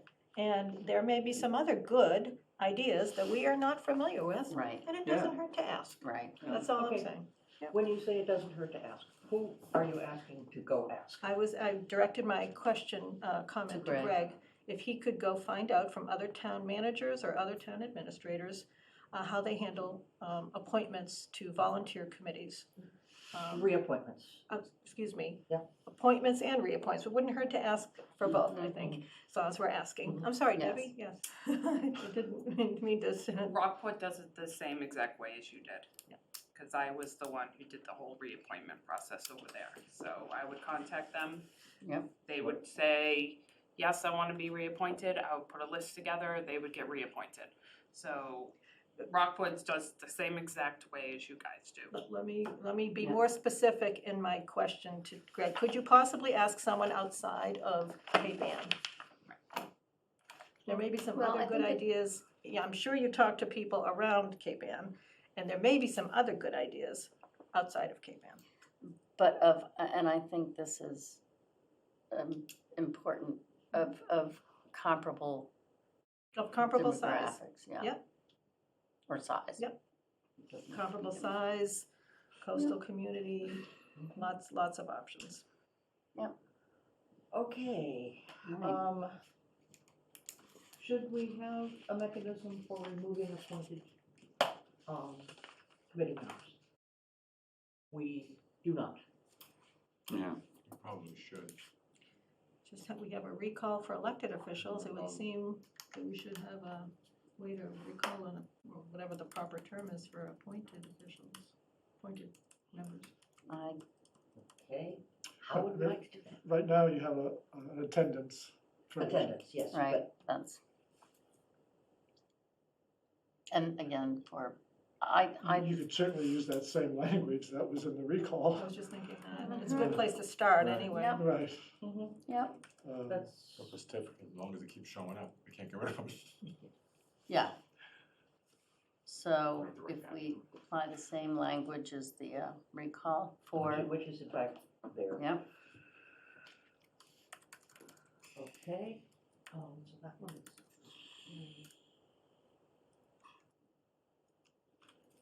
Well, when you say language, in other words, how is that gonna work? You're not dealing with a community-wide, Malfeasance, Right, so dereliction of duty, malfeasance, et Lack cetera. of fitness, incompetence, neglect of duties, corruption, lack of fitness, incompetence, neglect of duties, corruption, malfeasance, misfeasance, or violation of oaths. check. yeah, And I'm just, who's voting on or making that decision? Is that gonna be that's You as a select board. board. as the board? In other Yeah. words, the specific committee, or the Select board? No, the So board. the select board. Select board. Select board. Okay, all right. You may get a recommendation from a committee, Mm-hmm. I think that actually, you're the appointing authority. Correct. I think with that in mind, that gets a little more credence. It gives some credibility to the board. And oh, by the way, it makes some people think twice as far as what they're gonna do. If they think that they can run roughshod without any consequences. Okay, I guess the term limits question, which was in the old policy, would be dealt with by, whatever, if the best practice that we can find in other towns is that people who ask to be reappointed are reappointed, then we have the problem of a board that just never changes. Mm-hmm. But if we find a best practice elsewhere that has some mix of, yes, I want to be reappointed, but, we will also solicit other candidates, then. Which is what Ken, Yeah. that Yeah. was- Then the term limits might not be an issue. Then we can prevent the boards from fossilizing by, That's a good one. Like that term. Well, that's not to say that we can't speak to candidates. I mean, if they've been on the board for 15 years, say, you know, I think that can be an okay conversation with somebody. To say True, this but is- I think Ann is correct in that a prerequisite for making a decision on that particular issue, you know, would be to hear what Greg learns from other town managers Yes, and I agree, administrators. I agree. Because I know that, I certainly know of many appointees who've done far more than 5 one-year consecutives and 2 3-year consecutives. Yeah, I mean, and they're dietary staples. Very fortunate for that. Yes. So we don't, I think that I You just remain silent on that for now. I feel to a certain extent, some of that is more important for elected than appointed. Because when we have an appointment, and if we're doing what we're talking about, where we will be advertising, then we choose. Then your appointment term is your recall option. You have control over that. Exactly. It's not I'm not recall, I mean term limit. Yeah. Sorry, Ann. I saw the Fro Brown, I'm like, wait a minute, I said a wrong word. okay. I think pending the information from other towns. Yep. John and I know we get the gist. we can make,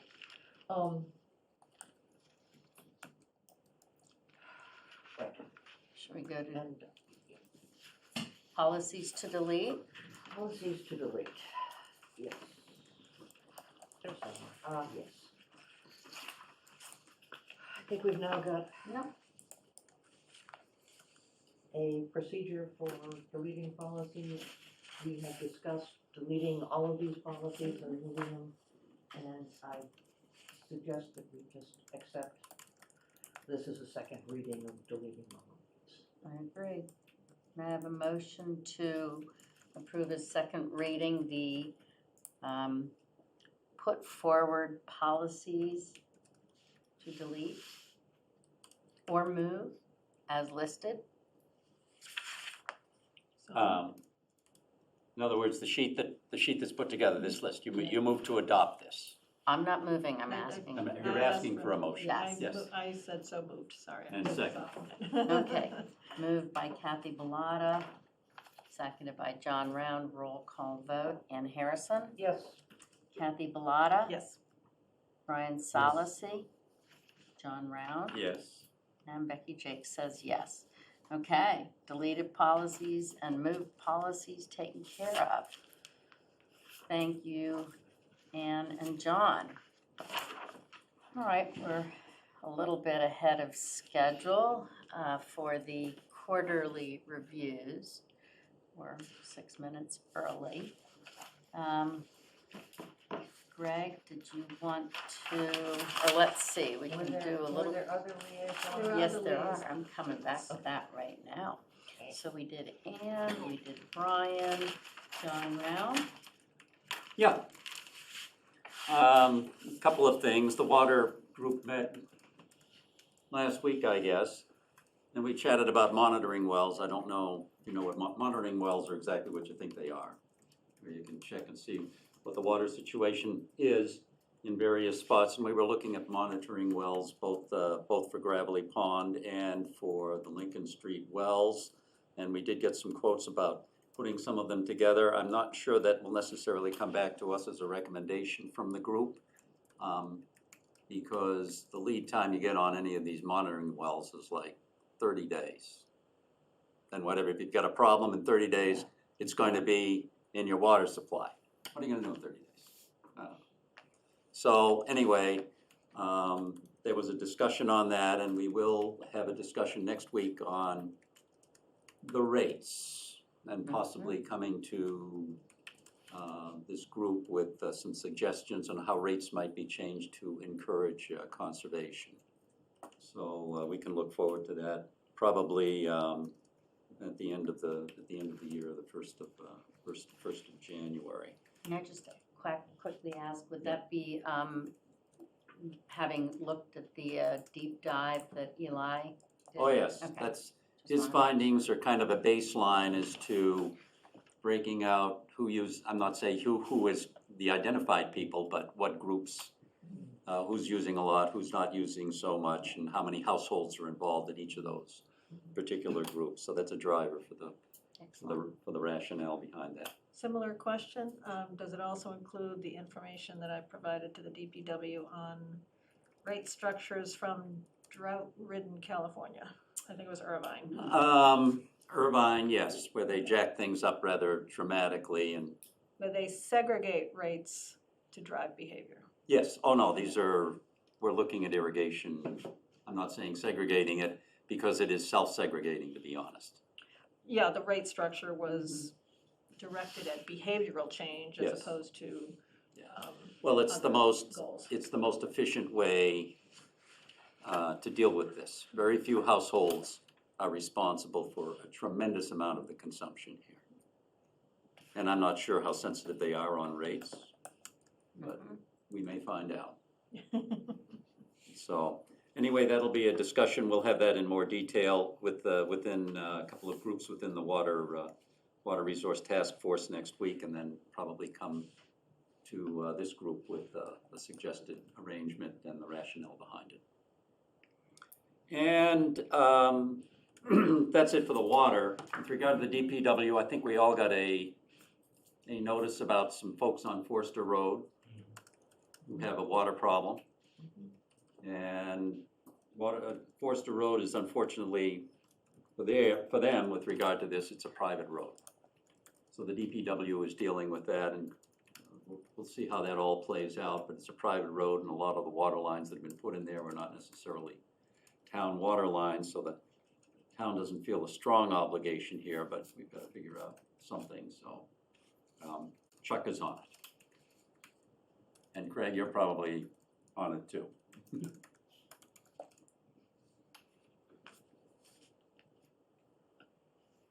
Excellent. Historical district?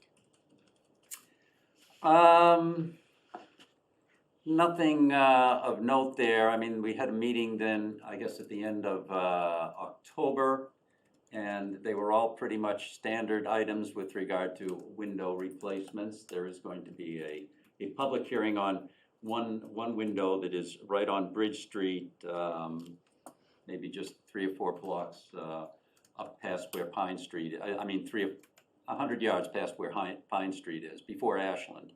And there's a window that they would like to replace and make it a little bit different than what it exists right now, but it's in very, very bad shape right now. We're gonna have a public meeting on that next month and see where that goes. But other than that, there've been standard applications that have come, and I think there were 3 that were dealt with back in at the end of October. Great, thank you. I think we've got 2 minutes before we get to the quarterly reviews.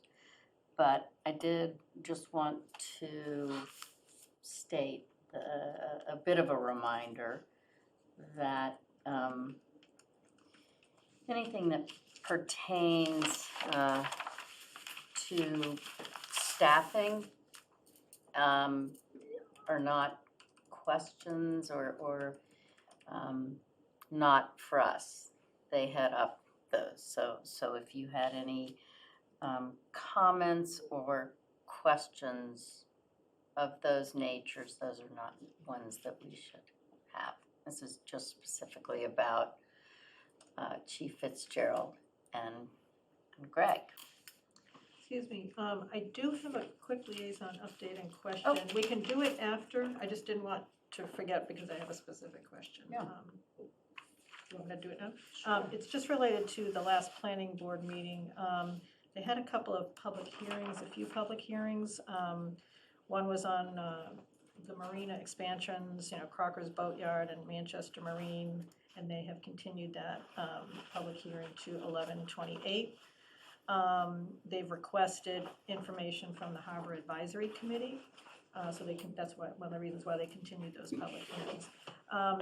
My question is around the other public hearing they held, which was on the Pine Street field. There were a lot of discussions around parking and, they were doing their work as a planning board, evaluating the plans. And the discussion kind of expanded to potential traffic calming issues or pedestrian crossing issues. And my question is, what is the planning board's responsibility versus the select board's? Because we had a similar conversation on traffic calming, I think it was September. So I'm just, nothing, they continued that meeting as well, that public hearing until the 28th, but it's not clear to me where their accountability ends and ours begins. And I know Nate took some, he was the DPW lead there, and Cheryl Marshall was there as well. They took some actions to get some information, but it's not clear to me what should be brought here to this team versus the planning board. So, I don't know if Greg or... So a certainly, question to answer. the speed limits are your purview. What about it was just brainstorming, there was, I forget how they phrased it, relining Pine Street to accommodate parking drop-off and speed reduction. So once again, they're not asking to do it, it was just, they were mentioning techniques that have been used in other places, I think. So speed table maybe as the pedestrian crossing. And so when, I think Nate took an action to go off and look at some things, and it's just not clear to me, does he go back to them? Does he come here? What's the sequence? He should not, and that was spending time on, if they had concerns, those are concerns they should, in my opinion, be bringing to the proper boards. And I don't think that's where it should be, so. I just need a little as liaison, I need a little help clarifying Right. our responsibilities versus, or our accountabilities versus theirs, so that next time if the discussion kind of bleeds into an area, I'm better prepared to talk to it. So certainly they can make recommendations. Right. But there are areas where it's your authority, not theirs. So that would be So certainly speed limits. speed limits, they didn't talk about speed limits per se, Any but alteration to the roadway alterations, itself, crosswalks, crosswalks maybe. there's- yeah. sidewalks, or is that theirs? Sidewalks can be theirs. My understanding is that sidewalks have been committed all the way down there. Yes, but then they talked about certain flashing, Okay, I wanna, so that's my question, yeah. and The flashing that's, light crossing and. So so they can make recommendations that then would be brought to this board for approval. and it's not necessarily something that they really should be devoting a lot of, I mean, if they have concerns, they It was, could send those through the chair. it was just like brainstorming, that's all it was. I mean, it was all good discussion, good brainstorming, so I don't wanna give any other impression. I just didn't feel prepared to interject, and now I do, thank you. And more discussion on 11/28. Okay, thank you. So Come basically, back to those. Rule of thumb, anything off property Off property. is gonna be something that is probably beyond their Okay, authority. thank you, that helps. Thank you, Greg. Okay. Hello, Chief. How are you doing tonight? Mind if I use the podium? No, please do, Well, can you spread out? absolutely. Make yourself comfortable.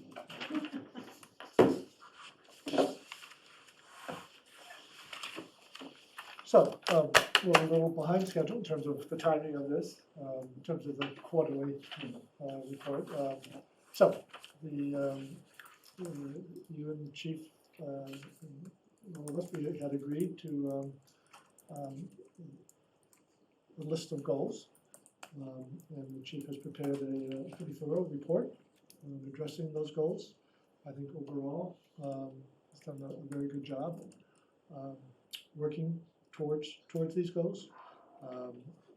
Start off with dispatch, he's made excellent progress with that. He's really taken the lead for the town, working with the regional center, established very good lines of communication with them, and give the chief high marks for moving this along.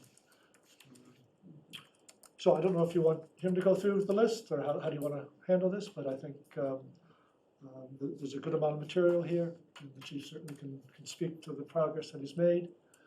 I'm sure you have some questions that you want to go over as well, and areas where we need to drill down a little deeper, or still need to do some work. It's always a work in progress. So, It is. So I don't mean to dominate the discussion. If you want the chief to walk through, or if you want to ask your questions topic by topic, it's up to you.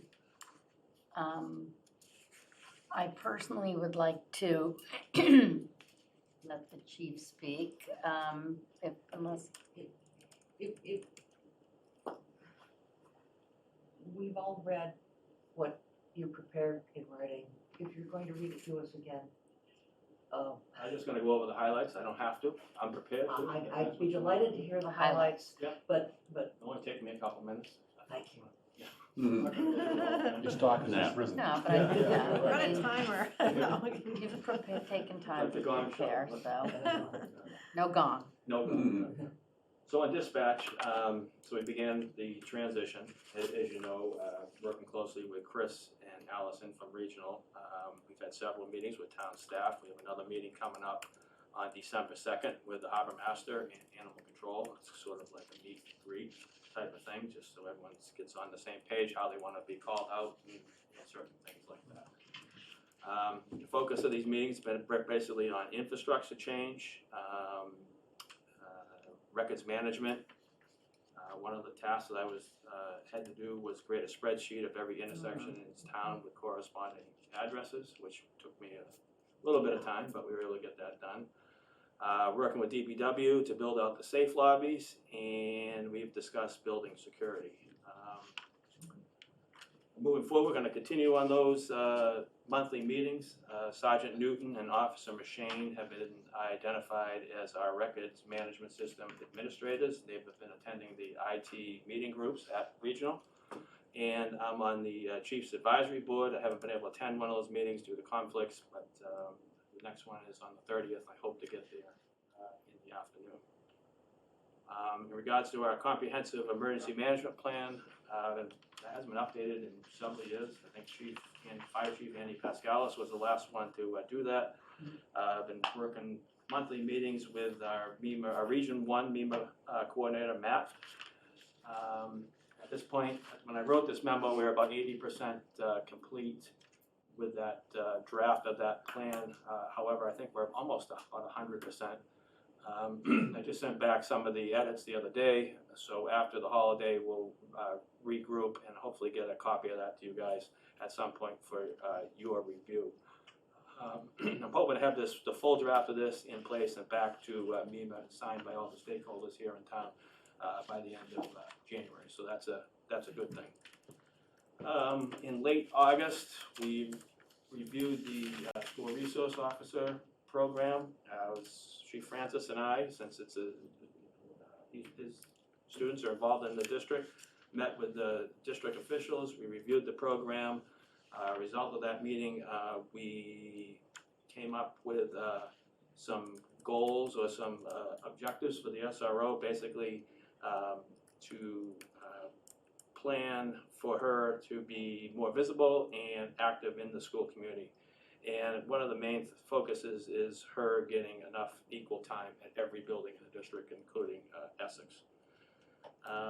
We've all seen the important relationships that the SRO has built, and we're looking forward to continue that moving forward. And I think we'll have another meeting and a review on that sometime after Christmas break. On a personal note, I was appointed to the, Chief Francis and I actually were appointed to the Mass Chief School Safety and Security Committee. It's a group of about 15 chiefs from across the Commonwealth. We meet monthly, basically to discuss safety, outreach, grants, and make recommendations to police training in this area. I've only been able to attend one of the meetings so far. The next one is Monday, so I'm hoping to get my feet wet and get moving with that. One of the things that we did with the school district is we actually ended today, as a matter of fact. We took training on, a joint training on behavioral threat assessment. So at the end of this training, which again ended today, it gives us in the schools knowledge about on threat assessment. And it basically streamlines the process, and hopefully the goal of the entire thing is to prevent something from happening, obviously, before it does. So again, that training ended today, and I'm hoping by the next couple of weeks we'll meet with the school safety team again and come up with the threat assessment team, which is basically going to be Essex, Manchester Police, and school administrators. Our annual in-service is ongoing. As you can see, I've listed the topics. This year it's basically focused on officer mental health, stress management, officer suicide prevention, along with our yearly legal updates and use of force refreshes. Training is ongoing every day in the department.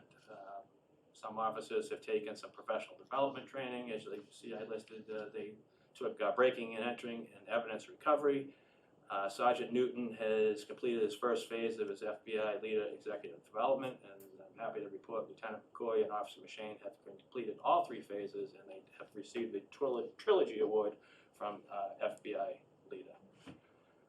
Fall, I was able to attend the Mass Chiefs Fall Trainer, which basically helps me with my annual in-service, get it over in a week. But they also covered 2 very informative presentations on affecting change in your agency, labor relations and management rights, and preventing officer crisis and trauma-informed policing, which is really good topics to learn about. Lieutenant McCoy and I are going to the Mass Chiefs Leadership Training Conference on December 6th. And we continue with our monthly and quarterly command staff meetings and shift meetings every quarter. Our last command staff meeting was actually a joint meeting last week between the fire department and us, which is something that Chief Cleary and I are probably going to do every quarter, just to make sure we're all on the same page, especially now with a lot of moving parts with regional dispatch and a lot of new trainings coming up. So with that, we've also been able to institute some workplace trainings. You see, I listed those on the memo. I try to do one of those every month. It's through, I was able to get these trainings through Maya, the town's insurance company, which come free to us, and I know there's been probably some interest in maybe spreading that across the town services townwide. So we can, it's all free trainings, and it's good stuff to keep on top.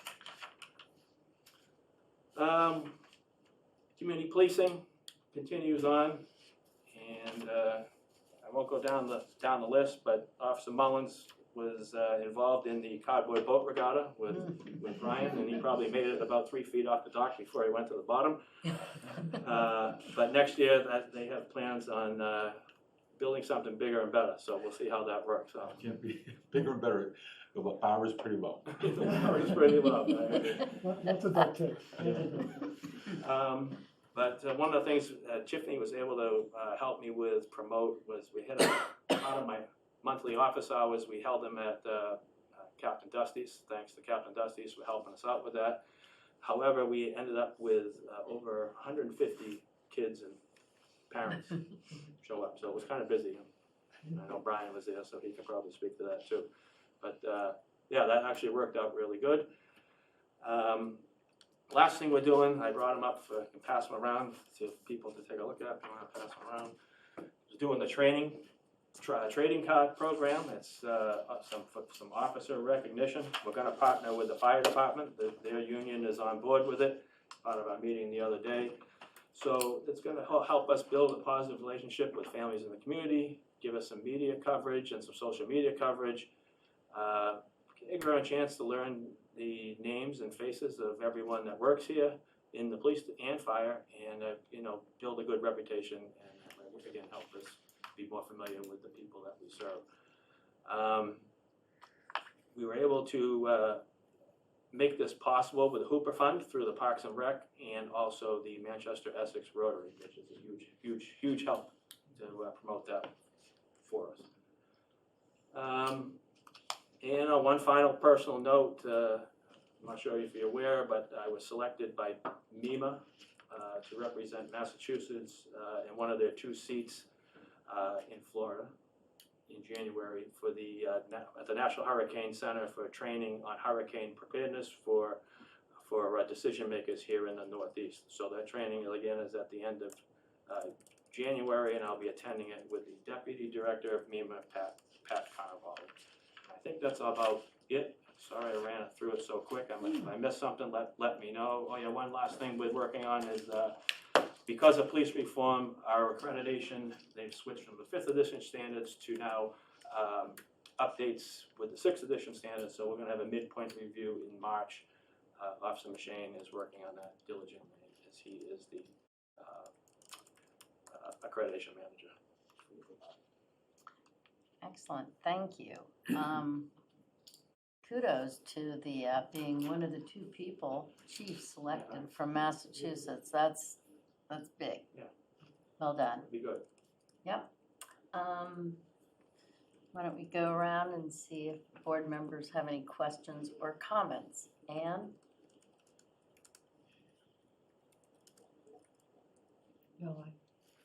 No, actually,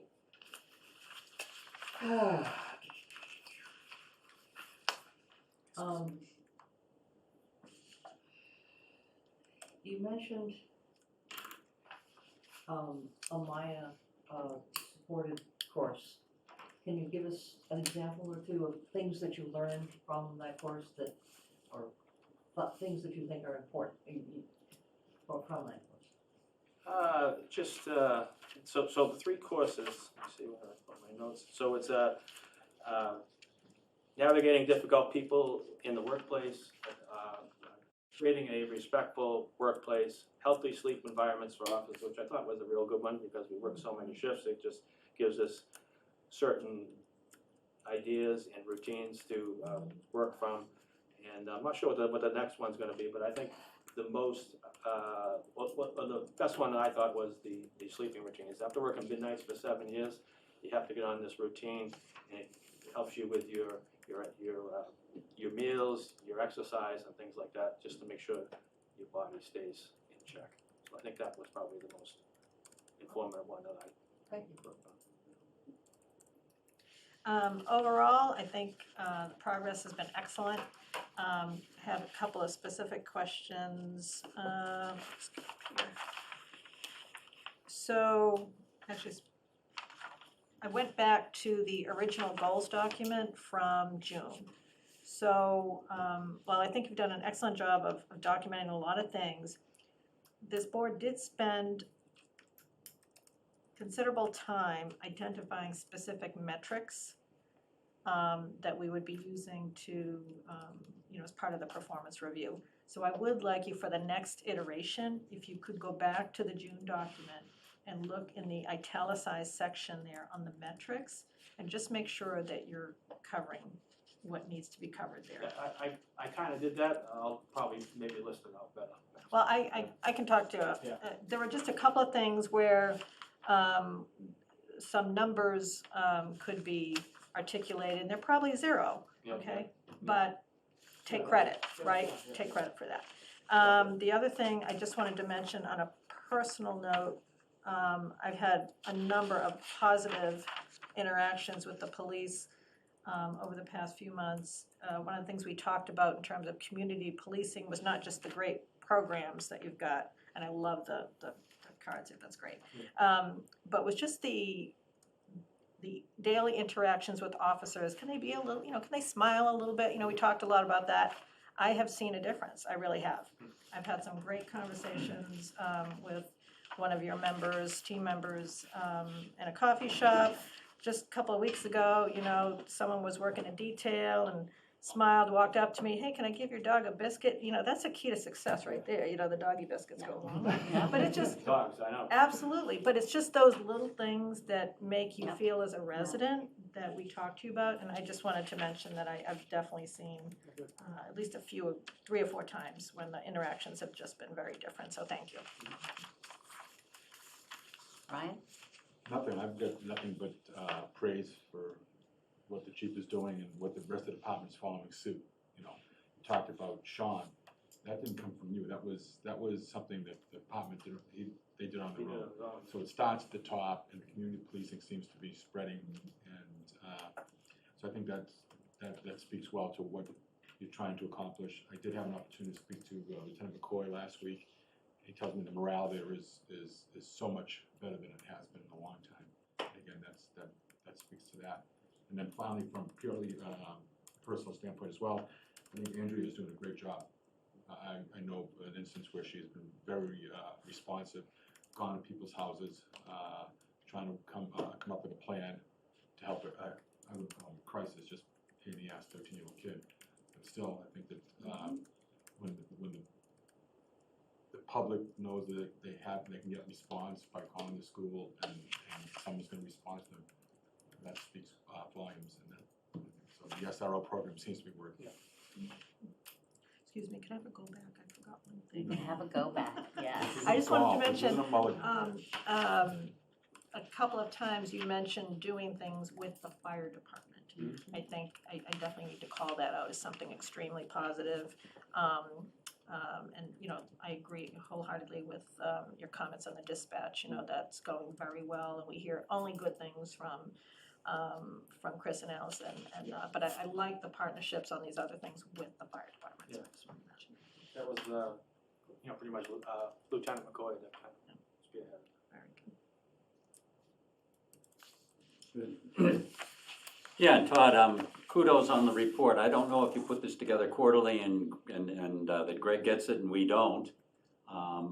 But we've got this one, and I'm very impressed on the detail. And, I always suspected there's a lot of stuff that goes on behind the scenes that we just don't know. And there's a lot of training that goes into policing that's constantly updated, et cetera. And this gives us a feel for that. I mean, we see the police officers out and around, but what goes on behind the scenes to get them to a point where they can police appropriately and train on that all the time. This is really quite informative. So I look forward to subsequent reports along these lines. In particular, the Mass Chief Fall Trainer, is that a regular fall event? It's a regular fall event, but it's geared towards chiefs getting their in-service done in a short period of time, but then they throw in these other topics every single year. All right, So well, it's like a 3-day event. I mean, a lot of this kind of gets to some of the issues that we had chatted about a few months ago with regard to affecting change and labor relations and all that sort of thing, and constantly growing yourself as well as your department in terms of working well. And I certainly hear feedback myself with regard to that. Can you, this particular fall, is there anything in particular that stuck out this particular? Well, there's a lot Event? to take in a short period of time, but no, it's just one of the things I think that sticks out is you get to see other chiefs. Pretty much every other chief in the state is there. So they go over certain things and they talk about certain things, and you hear about how other people have handled certain issues. So I think that the peer support and how you hear other people deal with certain issues is good. All right, I mean, benchmarking and coming up with, stealing ideas. Stealing There's nothing ideas. wrong with that. Have to do that. And I also want to reiterate, as Kathy said, I know that you're making efforts to kind of work with the fire department more on several different fronts, and I've heard that, and that's great. great. That was an idea I had, and we talked about it with Chief Clary about this joint command staff meeting, and I think after it, I heard good things from officers and firefighters on both sides. So I don't know, maybe throw it back on the board a little bit. You guys want to attend that meeting every quarter, that would be, I'd be more than welcome. I know Yeah. I'd love Fire to chief sit would in feel on the that, same way. yeah, I would that'd too. be great. So, yeah, we'd love to. I, again, just wanted to say congratulations. You and I have been doing this now for a number of years, and it's been really nice to see how far, in some ways, you've come, and yet you're already there in other ways. So, and I regarding the Maya training, or Mia, Maya. and the respectful workplace training, I'd love it if we could get a live link or a link to that, that I think that could be very useful, as you mentioned, for boards and committees and employees in town even, just to learn that. I know Kathy and John and I were on Know your responsibilities. a webinar recently, and that I think was very helpful, really helpful. And the more of these we can all do, the better equipped we are to, I think, appreciate roles and responsibilities others have. So I'd love to get that live link. And then the trading cards, I think that's such a great idea. And to piggyback on what everybody else was saying, the partnership and cooperation between the police department and the fire department is really wonderful to see. My brother-in-law was a fireman, and so I know there's always a bit of a healthy rivalry there. So, and I was wondering if we could somehow expand that information in ways the community can see that. Yeah, I'm And sure. so, I mean, you spoke about, and I wanting to go back to having it in the police department lobby, Yeah. things like that, and maybe even if we could do sort of a every other month or something, or a monthly highlight of a police officer in the cricket. Well, I know something we've talked about is employee of the month type of thing. Yeah. And Rockport does that, and they have pretty good success with it, so Nice. it's something we'll definitely talk about once we get these. Yeah, I would also check with Allison and Chris on the dispatch, because they do something similar on their Yeah. social media. They promote certain employees and Nice. Any other? Okay. Actually, one Yeah. silly thing, when you're ordering the next round of cars, a little less tint in the windows? Less tint, got it. Actually, I don't think the patrol cars are common stock like that, but You know, just, Can't see who they are. we're hopefully gonna go to electric vehicles this year, so we'll see. they, Yeah, I you're know. trying to get on my good side. Yeah, exactly. That's awesome. We'll see. Oh, I'm sorry, one thing, so Greg, this was our first quarterly with the chief. So he would be giving you another report at the end of the year. So could we schedule for the January 16th meeting, perhaps, the select board meeting, that next review? Get that on the calendar, and Yeah. that way there's no misunderstandings. Just basically take this, cut and paste. No, he's gonna do a lot of great things between now and then. Excellent. Maybe more. Thank you. More than Alright. that. That's right. Thank you Thank very you. much, Thank you. Chief. Thank you very much. Happy Yeah, Thanksgiving. you Yeah. too. Enjoy the baby. Oh, I Not know. so much a baby anymore. 8 months yesterday. Wow. Yeah. All right, thank you. Thanks Thank again. you. Chief. Thank you. Okay, next up. Right. Greg.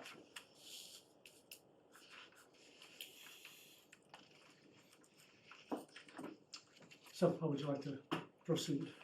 I think if everybody is, in agreement, same sort of process?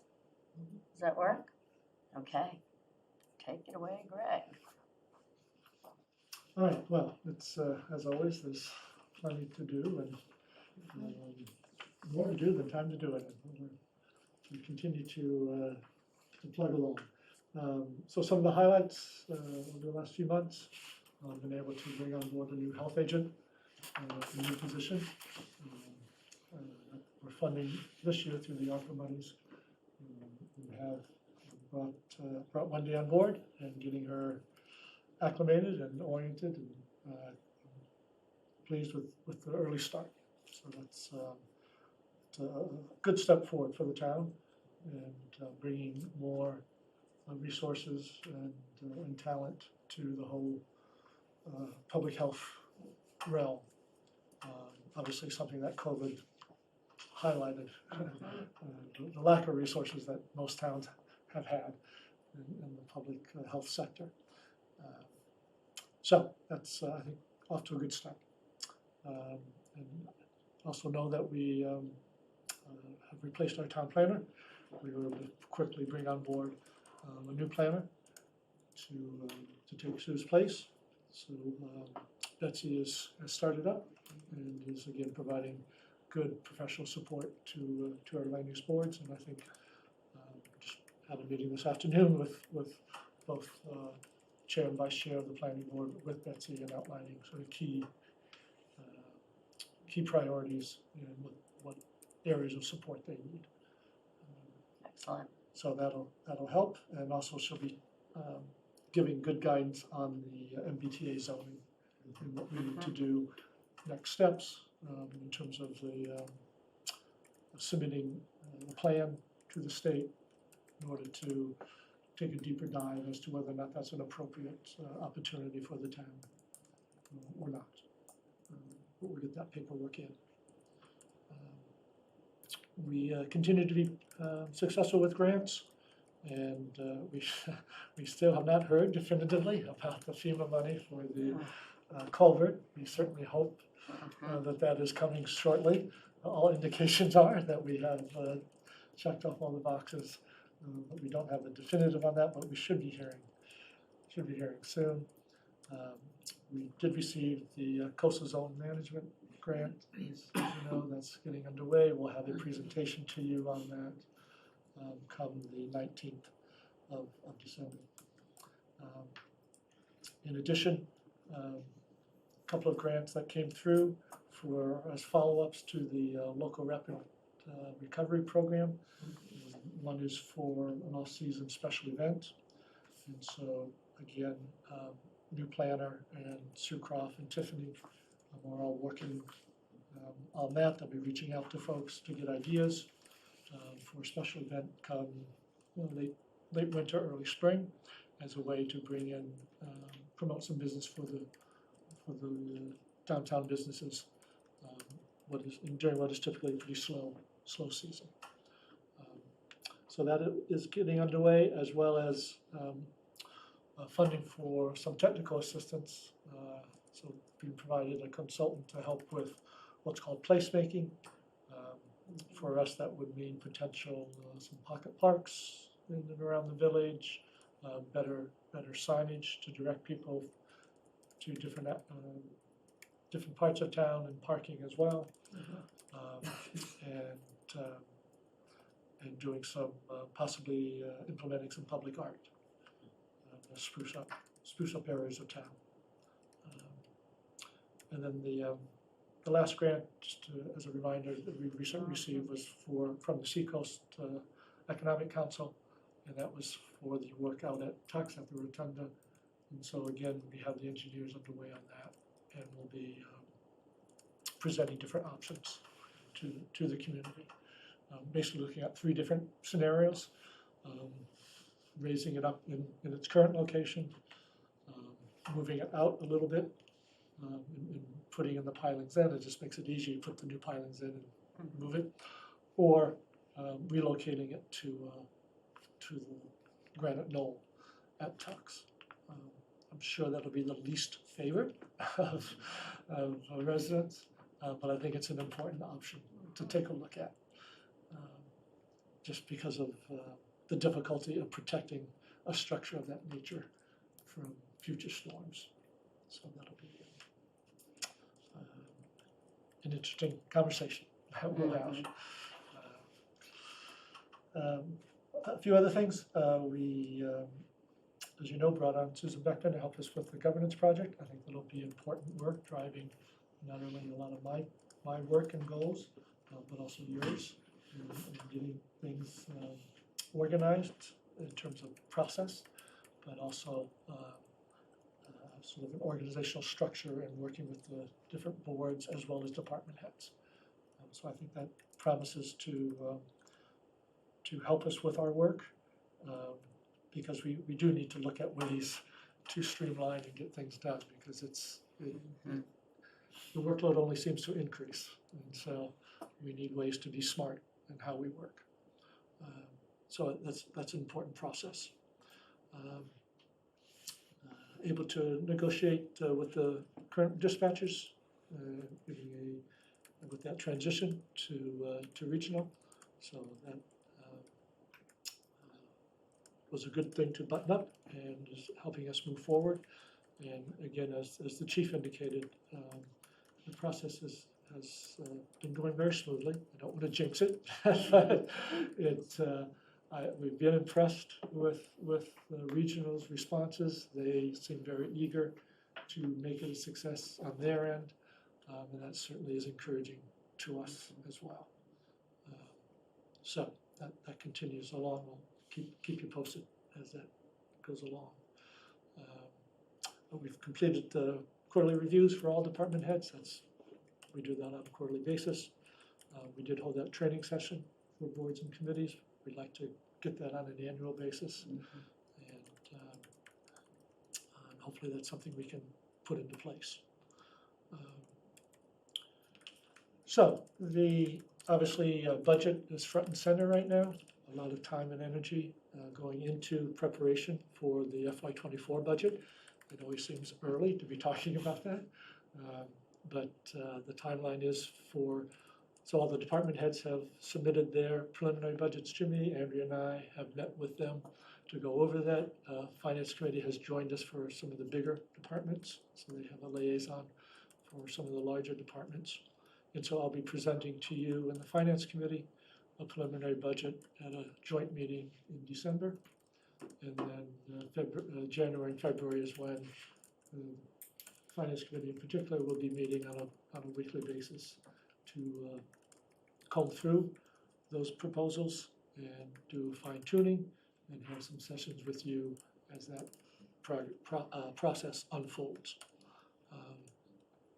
There's some important decisions with the upcoming budget. Obviously, it's a more challenging year given inflation and sort of a big question mark about what's happening next in terms of is the recession coming or not, and how hard is it coming and all of that prognostication. So we'll have to see. But anyways, it is a more difficult budget process because of those uncertainties and those higher costs. There's certainly pressure to increase many of the operating lines because of higher energy costs or chemical costs, et cetera. Capital projects are definitely seeing increases in cost. And so it'll just making those numbers more challenging to balance out. So we'll continue to present those to you. And also coming up is union contracts and coming to terms. Contracts expire for fire, DPW, and clerical unions this June. So the goal will be to have new contracts in place before then, and obviously that has an impact on the budget as well. So there's a lot of other things happening, of course, a lot of day-to-day activities and interactions. Overall, I think departments are doing well. got very good staff, and they're continuing to do good work for the town. And that's a real plus, and probably something that doesn't get recognized as much as it should. But people do a good job, and they don't complain, and they get the job done. And so that's something that we can be very thankful for. I certainly am. So that's a broad overview. I'm happy to obviously go into other areas of deeper dives. And work with you as on our efforts to do better. Thank you. John Round, comments, questions, concerns? Observation, it's a long list. You're up there in the same league as with Chief Fitzgerald in terms of there's just so much stuff going on. What's going on? There's a lot I think we're a little closer to what you do than we are to what the Yes. chief does because we meet here. But, you know, in terms of staffing, and I put that very high on your list of a responsibility. We tend to, as a group, tend to make the major decisions because that's what a select board does. But in terms of staffing and getting the right people in the right slots, I think you've got a very strong team that you're managing, and I congratulate you on. I think we have fewer problems than a lot of other towns. And, I think in no small part it's due to your skills and making everything work here. You're on top of things. So I think it's great. One question, and it's not really directly relevant to your questions. All of these grants, how much of these are dependent upon 40A in the future? The Seacoast Council money Yeah. will be dependent on that. The future dredging money is also to. These are big numbers. So the next dredging money, we're hoping to get 2.5 million. That's the maximum they'll give out. Because they'll go 50% or 2.5, 2.5 million. So we're looking at a $5 million dredging project. Okay. And then the other large one that's potentially in the works, if we partner with CST for utilities. So that could be a multi-million-dollar grant. And that's also a grant that is under the 40A umbrella. Yes. Okay. So in the past, we haven't received that much. I think we've received 600,000 to date. But now with this Seacoast, so we're up to 750. Okay. So anyways. So when you say these grants are secured, I mean, for what you've described here, those are in. Yes. Yeah, not all of these would be subject to. No, to the because 40A that's compliance. out in the future, but Right. you were just mentioning the future, right? Right. That's just- In passing, when I saw those numbers, it struck me, I wanted to ask that question. Yes, yeah. So, Absolutely. good. Brian? No, I think, to summarize what John said, we're only as good as the people we surround ourselves with. I think Greg is doing a great job in supporting us, making us look better.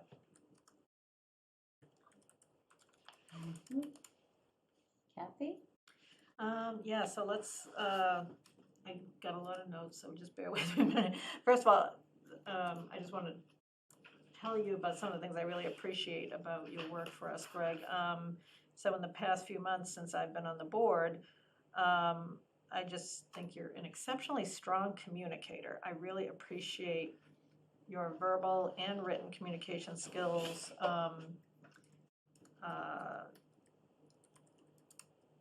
So when I really appreciate something about somebody, my next thought is, oh God, what would happen if Greg wasn't here? And so that leads us to a discussion that we did have, Yeah. which is about your succession plan and that for all of your key team members. Have you done any work on your succession plan yet? Not beyond some sort of high-level conversations with a few staff. Okay, But so. nothing very definitive. Okay, so I think, I can't emphasize enough how important that is. And, you know, any one of us, God forbid, you know, you saw what happened on the news today, it's just awful. We need a succession plan. You're so important to the town, right? As are some members of your staff, you know, Chief Fitzgerald, that was on my list too, I forgot to mention him. Everybody needs a succession plan, and I just can't emphasize that enough. So I would ask that for the next time you really have some movement there, or let us know where you need help. Yeah, Right. I could use some help on that. Okay, so Definitely. you can either bring it to this meeting, I don't know what the appropriate venue is, I'm happy to talk with you offline. I mean, it just, whatever you need, we're here. But you are an incredibly important resource to the town, and we need to make sure that we have the right succession plans in place. I also agree with John's comment, you've got a great team. I wanted to, I don't know how the new interim planner came to be, but just watching her interact with the planning board at their last meeting, she was excellent, excellent. Sometimes you get lucky. Oh my gosh, yeah, well, Right place sometimes at the being right time. lucky is better than being good, right, Yeah, whatever it takes, absolutely. she was I'll excellent. take the luck anytime I can. Oh, yeah, no, and she was great. So yeah, very pleased to have connected. Other things I wanted to mention, I really appreciate that you have some excellent instincts on how to solve a problem. Sometimes we bring up a problem here, and then, you know, you'll come back and let us know it's been solved, and you solve it, and you have really good instincts about how to do that.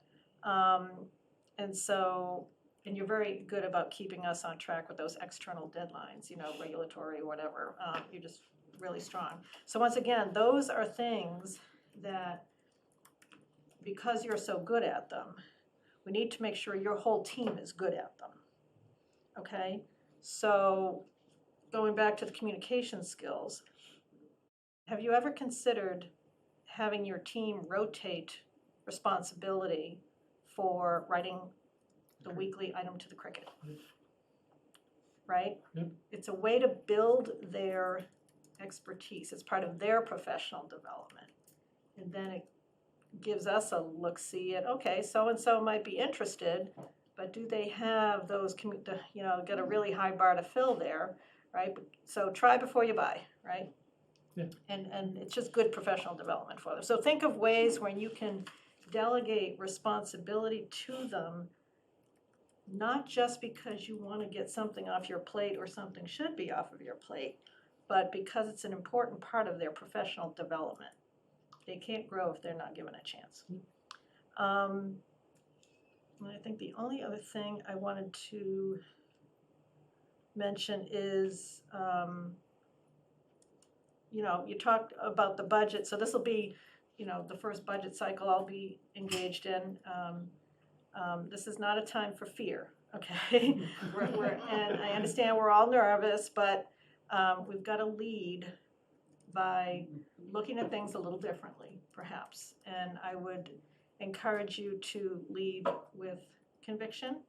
There may be some underutilized services that we either need to pump up the utilization and get them as efficient as possible, or say, you know what, we really shouldn't be doing this anymore. And let's not operate from a position of fear. Let's bring those things out in the open and have a discussion. And I just, the last thing I'll mention is I really, really, really would appreciate some structure around the follow-up and the actions. I personally am spending much too much time tracking actions and follow-up. That's not my job. And between, I think you have a wonderful new executive assistant resource here who could also be leveraged to do that. I know I just had lunch with my former EA on Sunday, and boy, do I miss her, and I told her how much I miss her, and you know, you've got a great one too, and use Debbie's expertise. It will help. Yep. Yep. That's it. Thank you. Thank you for everything you do, Greg. Ann. Kathy has much room for. That's why we mix up which way we go. Yes. Thank you, Greg. You're doing, the turnaround in the police is due to you. Thank you. Let's keep it going. Um, Let's keep it going. that you didn't mention it, but that I think was a tremendous improvement in for the whole town. Mhm. Good. And we managed to do it without making anybody really mad, which is requires skill in this town sometimes. I'm not sure it's 100% accurate, but anyway. Yeah. Majority of people, let's say, are not. So, thank you. Okay, yep, Ann said it, hard to go after Kathy, but it's no, there's absolutely nothing to apologize about. I am learning so much every time, which is a good thing. And yes, you've accomplished a remarkable amount, given everything else that's been on your overwhelming plate. But I would like to add to that list the great hiring of Sue Croft and Yeah. Debbie Powers. We are very fortunate to have both of them here, and Debbie, it's so reassuring to have you on the other end of that line. And I would like to say we've not completely come out of COVID yet. I don't know that we ever will, but I would like to recognize how you handled and dealt with that. You have remained very level-headed and helped all of us in the town to find, I think, best paths forward through that. Thank you. I'm gonna skip that one. I'd love to learn more about the money that we're getting for the, from the LARPA or ARPA, whichever, if you wanna put the local in there or not, and how that can be used for the event. Is it a one-time, that's just a question, is it a one-time use, or can we do it for? It's a one-time chunk of change. But could we do it for a week-long event, a 2-week-long event? Oh, it could or be a is month-long series of events. Yeah, One idea that was kicked around, we can do this another time, one idea was kicked around was sort of our own version of, Manchester March Madness of different, they could be cultural events, maybe concerts at Crowell or the church here, a dinner and concert type promotion. Well, your as Kathy said, your communications skills, your writing is so good that it'd be fun to put it out to the town as sort of a win the lottery of picking what we do, or give us the best Best idea of ideas, how to yeah. do, how to Yeah. create a community event. Anyway, that good wins on those grants. And I like that we've been getting more board and committee training options coming up, and I like that we're getting more, and I think if we keep doing this and having them Yeah. done regularly. Again, back to the meeting John, Kathy, and I were able to attend, even though it took me a long time to get on, and would not have done so without Kathy's help, because the email didn't come to me. But anyway, there was so much really helpful information in that, and I don't know if those come from your direction, the idea of those, but I think that's really good. Yeah. I'll come back to that because that regards the budget. Is it possible to do sort of an employee of the month kind of thing, or a highlight a different employee in We talked about that. That was one thing that Tiffany was gonna do when she first got on. Yeah. And then, of course, COVID hit and we never got back to it. Just, Um, I think, So yes, we have talked about them. I think it is something we could do. And I think the residents would enjoy it. it's nice to know the people who help us out in the community, put the face and name together, but also recognize all the employees in town who do so much and have a way to be able to say thank you to them. Are there any problem areas that you think that you would, well, I mean, I know that delegation has been sometimes difficult, Yes, but, it is. And that's something I need to work better at, I think. well, it's to one of Kathy's points with utilize. I would love to get all of you more out of the weeds. You know, tree hearings and sort of the appointment interviewing process. Those are two examples. I'll think of others, but I would love to have you spend more time on the big policy decisions that are coming our way. I mean, when I think ahead, there are some big issues that the community is going to need to address, and they're going to be hard. Yeah. Yep. Sea level rise and roads and infrastructure, hardening or retreating or reinvesting. Those are big issues. And I would love us to free up some time to focus on those. Because I worry that if we don't, we're going to wake up and say, oh my God, now what? So what can we specifically do to help with that? So I think part of it is being okay with giving up some of the small stuff. Yeah.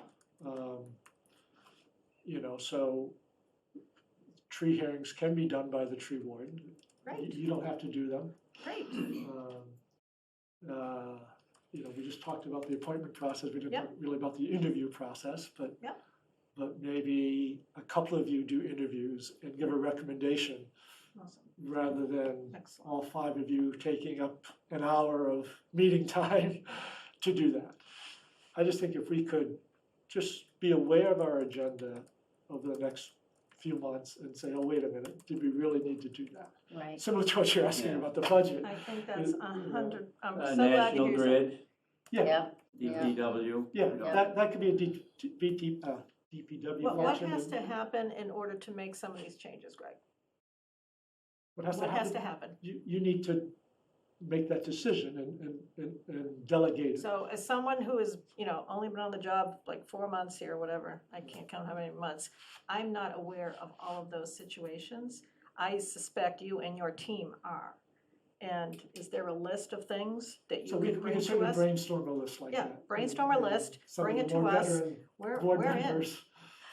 Well, some of the I mean, all of you concerns, can give your ideas. Well, just go down the agendas of the past Yeah. 15 or 20, 25 meetings and you have your Yeah. list. but we also, what is it that we can pass on ourselves or that needs to potentially be voted by the town, or if it's A lot of it is Bylaws. a lot of it you have the authority to delegate. Great. or even state stuff. So that, but we can, once we compile a list, okay, so our homework Yep. is Action- to, for the action day. next meeting, yeah, is to see what we can, go down some agendas and come with our ideas of what we think are the get out of the weeds issues. Let those be delegated for next meeting. Yeah, I think that's great. I still would like to hear from Greg's team, because normally when Yep. we're a bottleneck, they're the ones that are feeling it. Yep. We're slowing them down. Well, I'm So- sure Debbie would have a lot of There you go. insight into Yeah, that. Absolutely. Whatever is slowing them Yeah. down is probably something You know that we what? need to stop doing. That's You're in That's charge. really good. I It's, mean, it's also like when we feel we're rubber stamping something, Right. that's an indicator that it shouldn't be on our plate. Yep. If it's slowing down the team from moving faster, that's another thing we should take a look at. So I think it's great that we all look at the agendas and come up with our own ideas, but they're the ones that are feeling the pain. So yeah, if you two wanna chime in on this one as well, make suggestions in your spare time, then that would be wonderful. And at our next meeting, which is, I don't even know what day today is, that would be December, December Thank 5. December 5th. okay, so next meeting. We'll bring those on 12/5. Wowie. Okay, and then the last thing that I wanted to ask about is, executive meeting minutes. We should review those at some point. Yes, I And- mean, so, my feeling on executive session minutes, they remain executive session. So in theory, you review them and decide if if the reason for being executive still Is keeps them still- as yeah. executive. Right.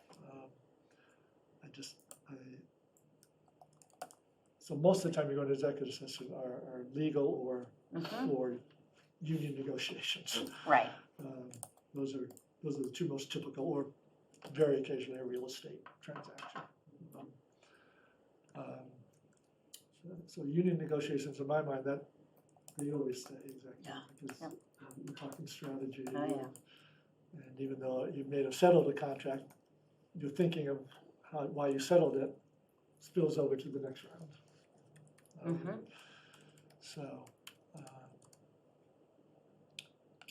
But yes. some of the one, I mean, and when I bring that up, it's some of prior discussions or negotiations for properties that have not come to fruition, might be helpful for a broader knowledge, if those can be made, you know what I mean? That kind of a thing. So, and now to just bring it back around, thank you, and we are very, very fortunate to have you helping and working for the town and doing what you do here.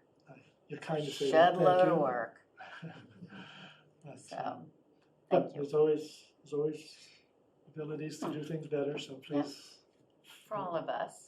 don't hesitate to bring those out. So that's another area I would love to just encourage all of you, just to pop in and, every other week or whatever, Yeah. just to.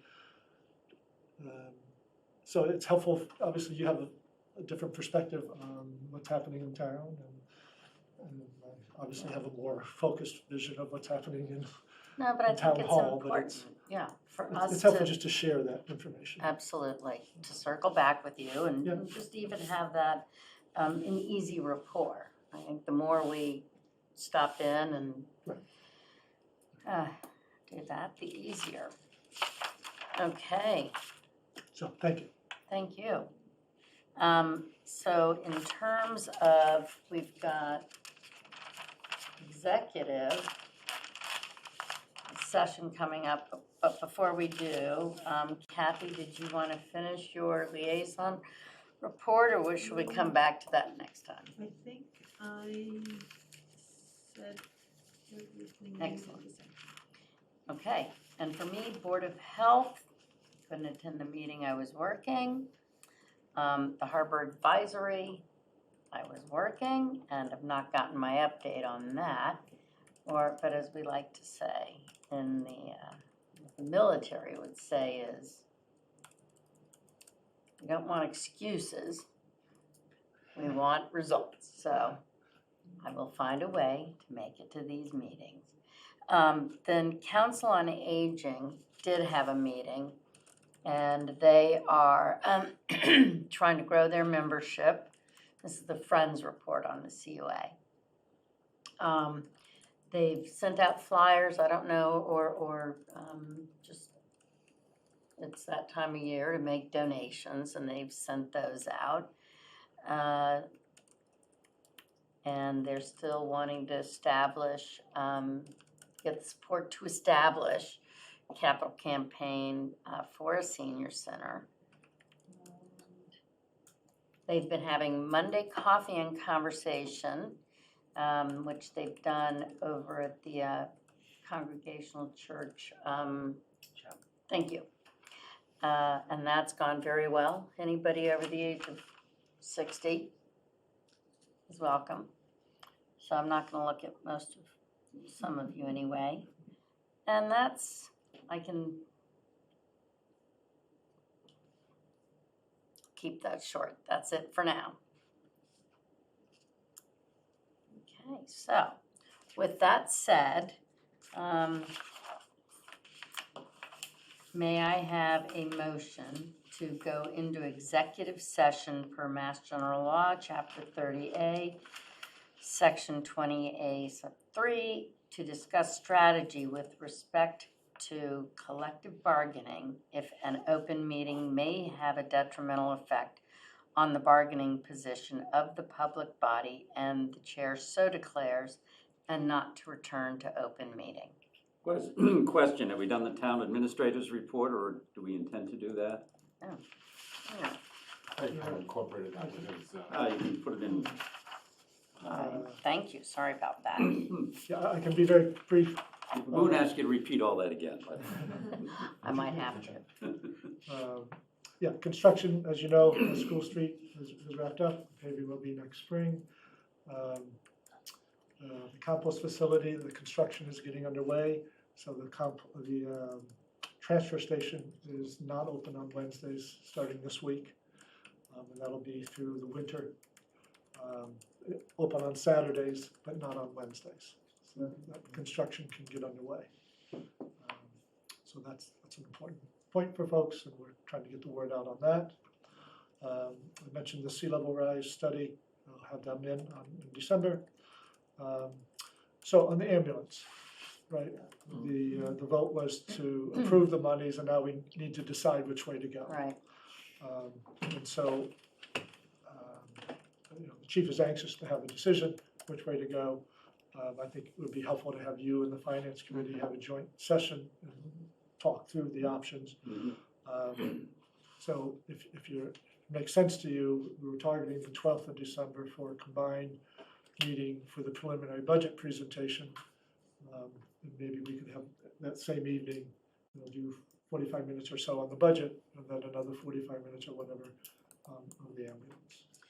Planning board will be in here that night, right? You're right. So maybe we need to go to their Thursday meeting that week for the FinCom. So what is that, the 12th, 13th, 14th, 15th? Yeah. Yep. Does that work for people's schedules? so Make it work. December 15th with the So that finance would be committee. an evening meeting. Yep. Probably a 6:30. Yes. Okay. Yep. So we just need to make sure there's a room available that Yep. night. Is that the night? No, the third Thursday is the night, the Thursday we reserve, right? For us, okay, that's it. all right. And then my last item, so PFAS. Litigation is mobilizing nationally. There's an opportunity for us to join that litigation on a contingent basis, where obviously they get paid if they're successful, but we don't pay if they're not. So I'm happy to bring the firm in. KP recommends this particular firm that they have teamed up with. The lead of that firm that they recommend joining has a direct seat at the table with the judge that's handling this case nationally. So he's certainly in the know. And I think could represent us well. Speaking of getting us out of the weeds, perhaps we could just direct you now that we would like to join, rather than having somebody come in and do a presentation. I think that's fine. Yes. I second that. Where would the monies, go So it would help us if we have to build a, to build that, Treatment right, plants. like Chuck has that's, talked that's about? what we would get money Okay. for, yes. Okay, Yes. thank you. Yep. Okay, So if you're comfortable, I will get that paperwork underway. Yes. Keep you updated, Yep. and at some point, as things, at the appropriate time, we could have them come in and give an update. good call, Ann, You're the best. one of the best. All right. Okay, that's what I needed. Thank you. Okay. Now, I have a motion to go into executive session as I stated. Do I have to say it all over again? No. Okay. So We will moved. plug that in. Second. Okay, moved by Ann Harrison, seconded by John Round. Roll call vote. John Round? Yes. Brian Solacey? Yes. Kathy Bellata? Yes. Ann Harrison? Yes. Becky Oh, Jake yeah. says yes. Thank you. I got it. You got it. Debbie, Yeah. thank you very much. Sorry to keep you so late.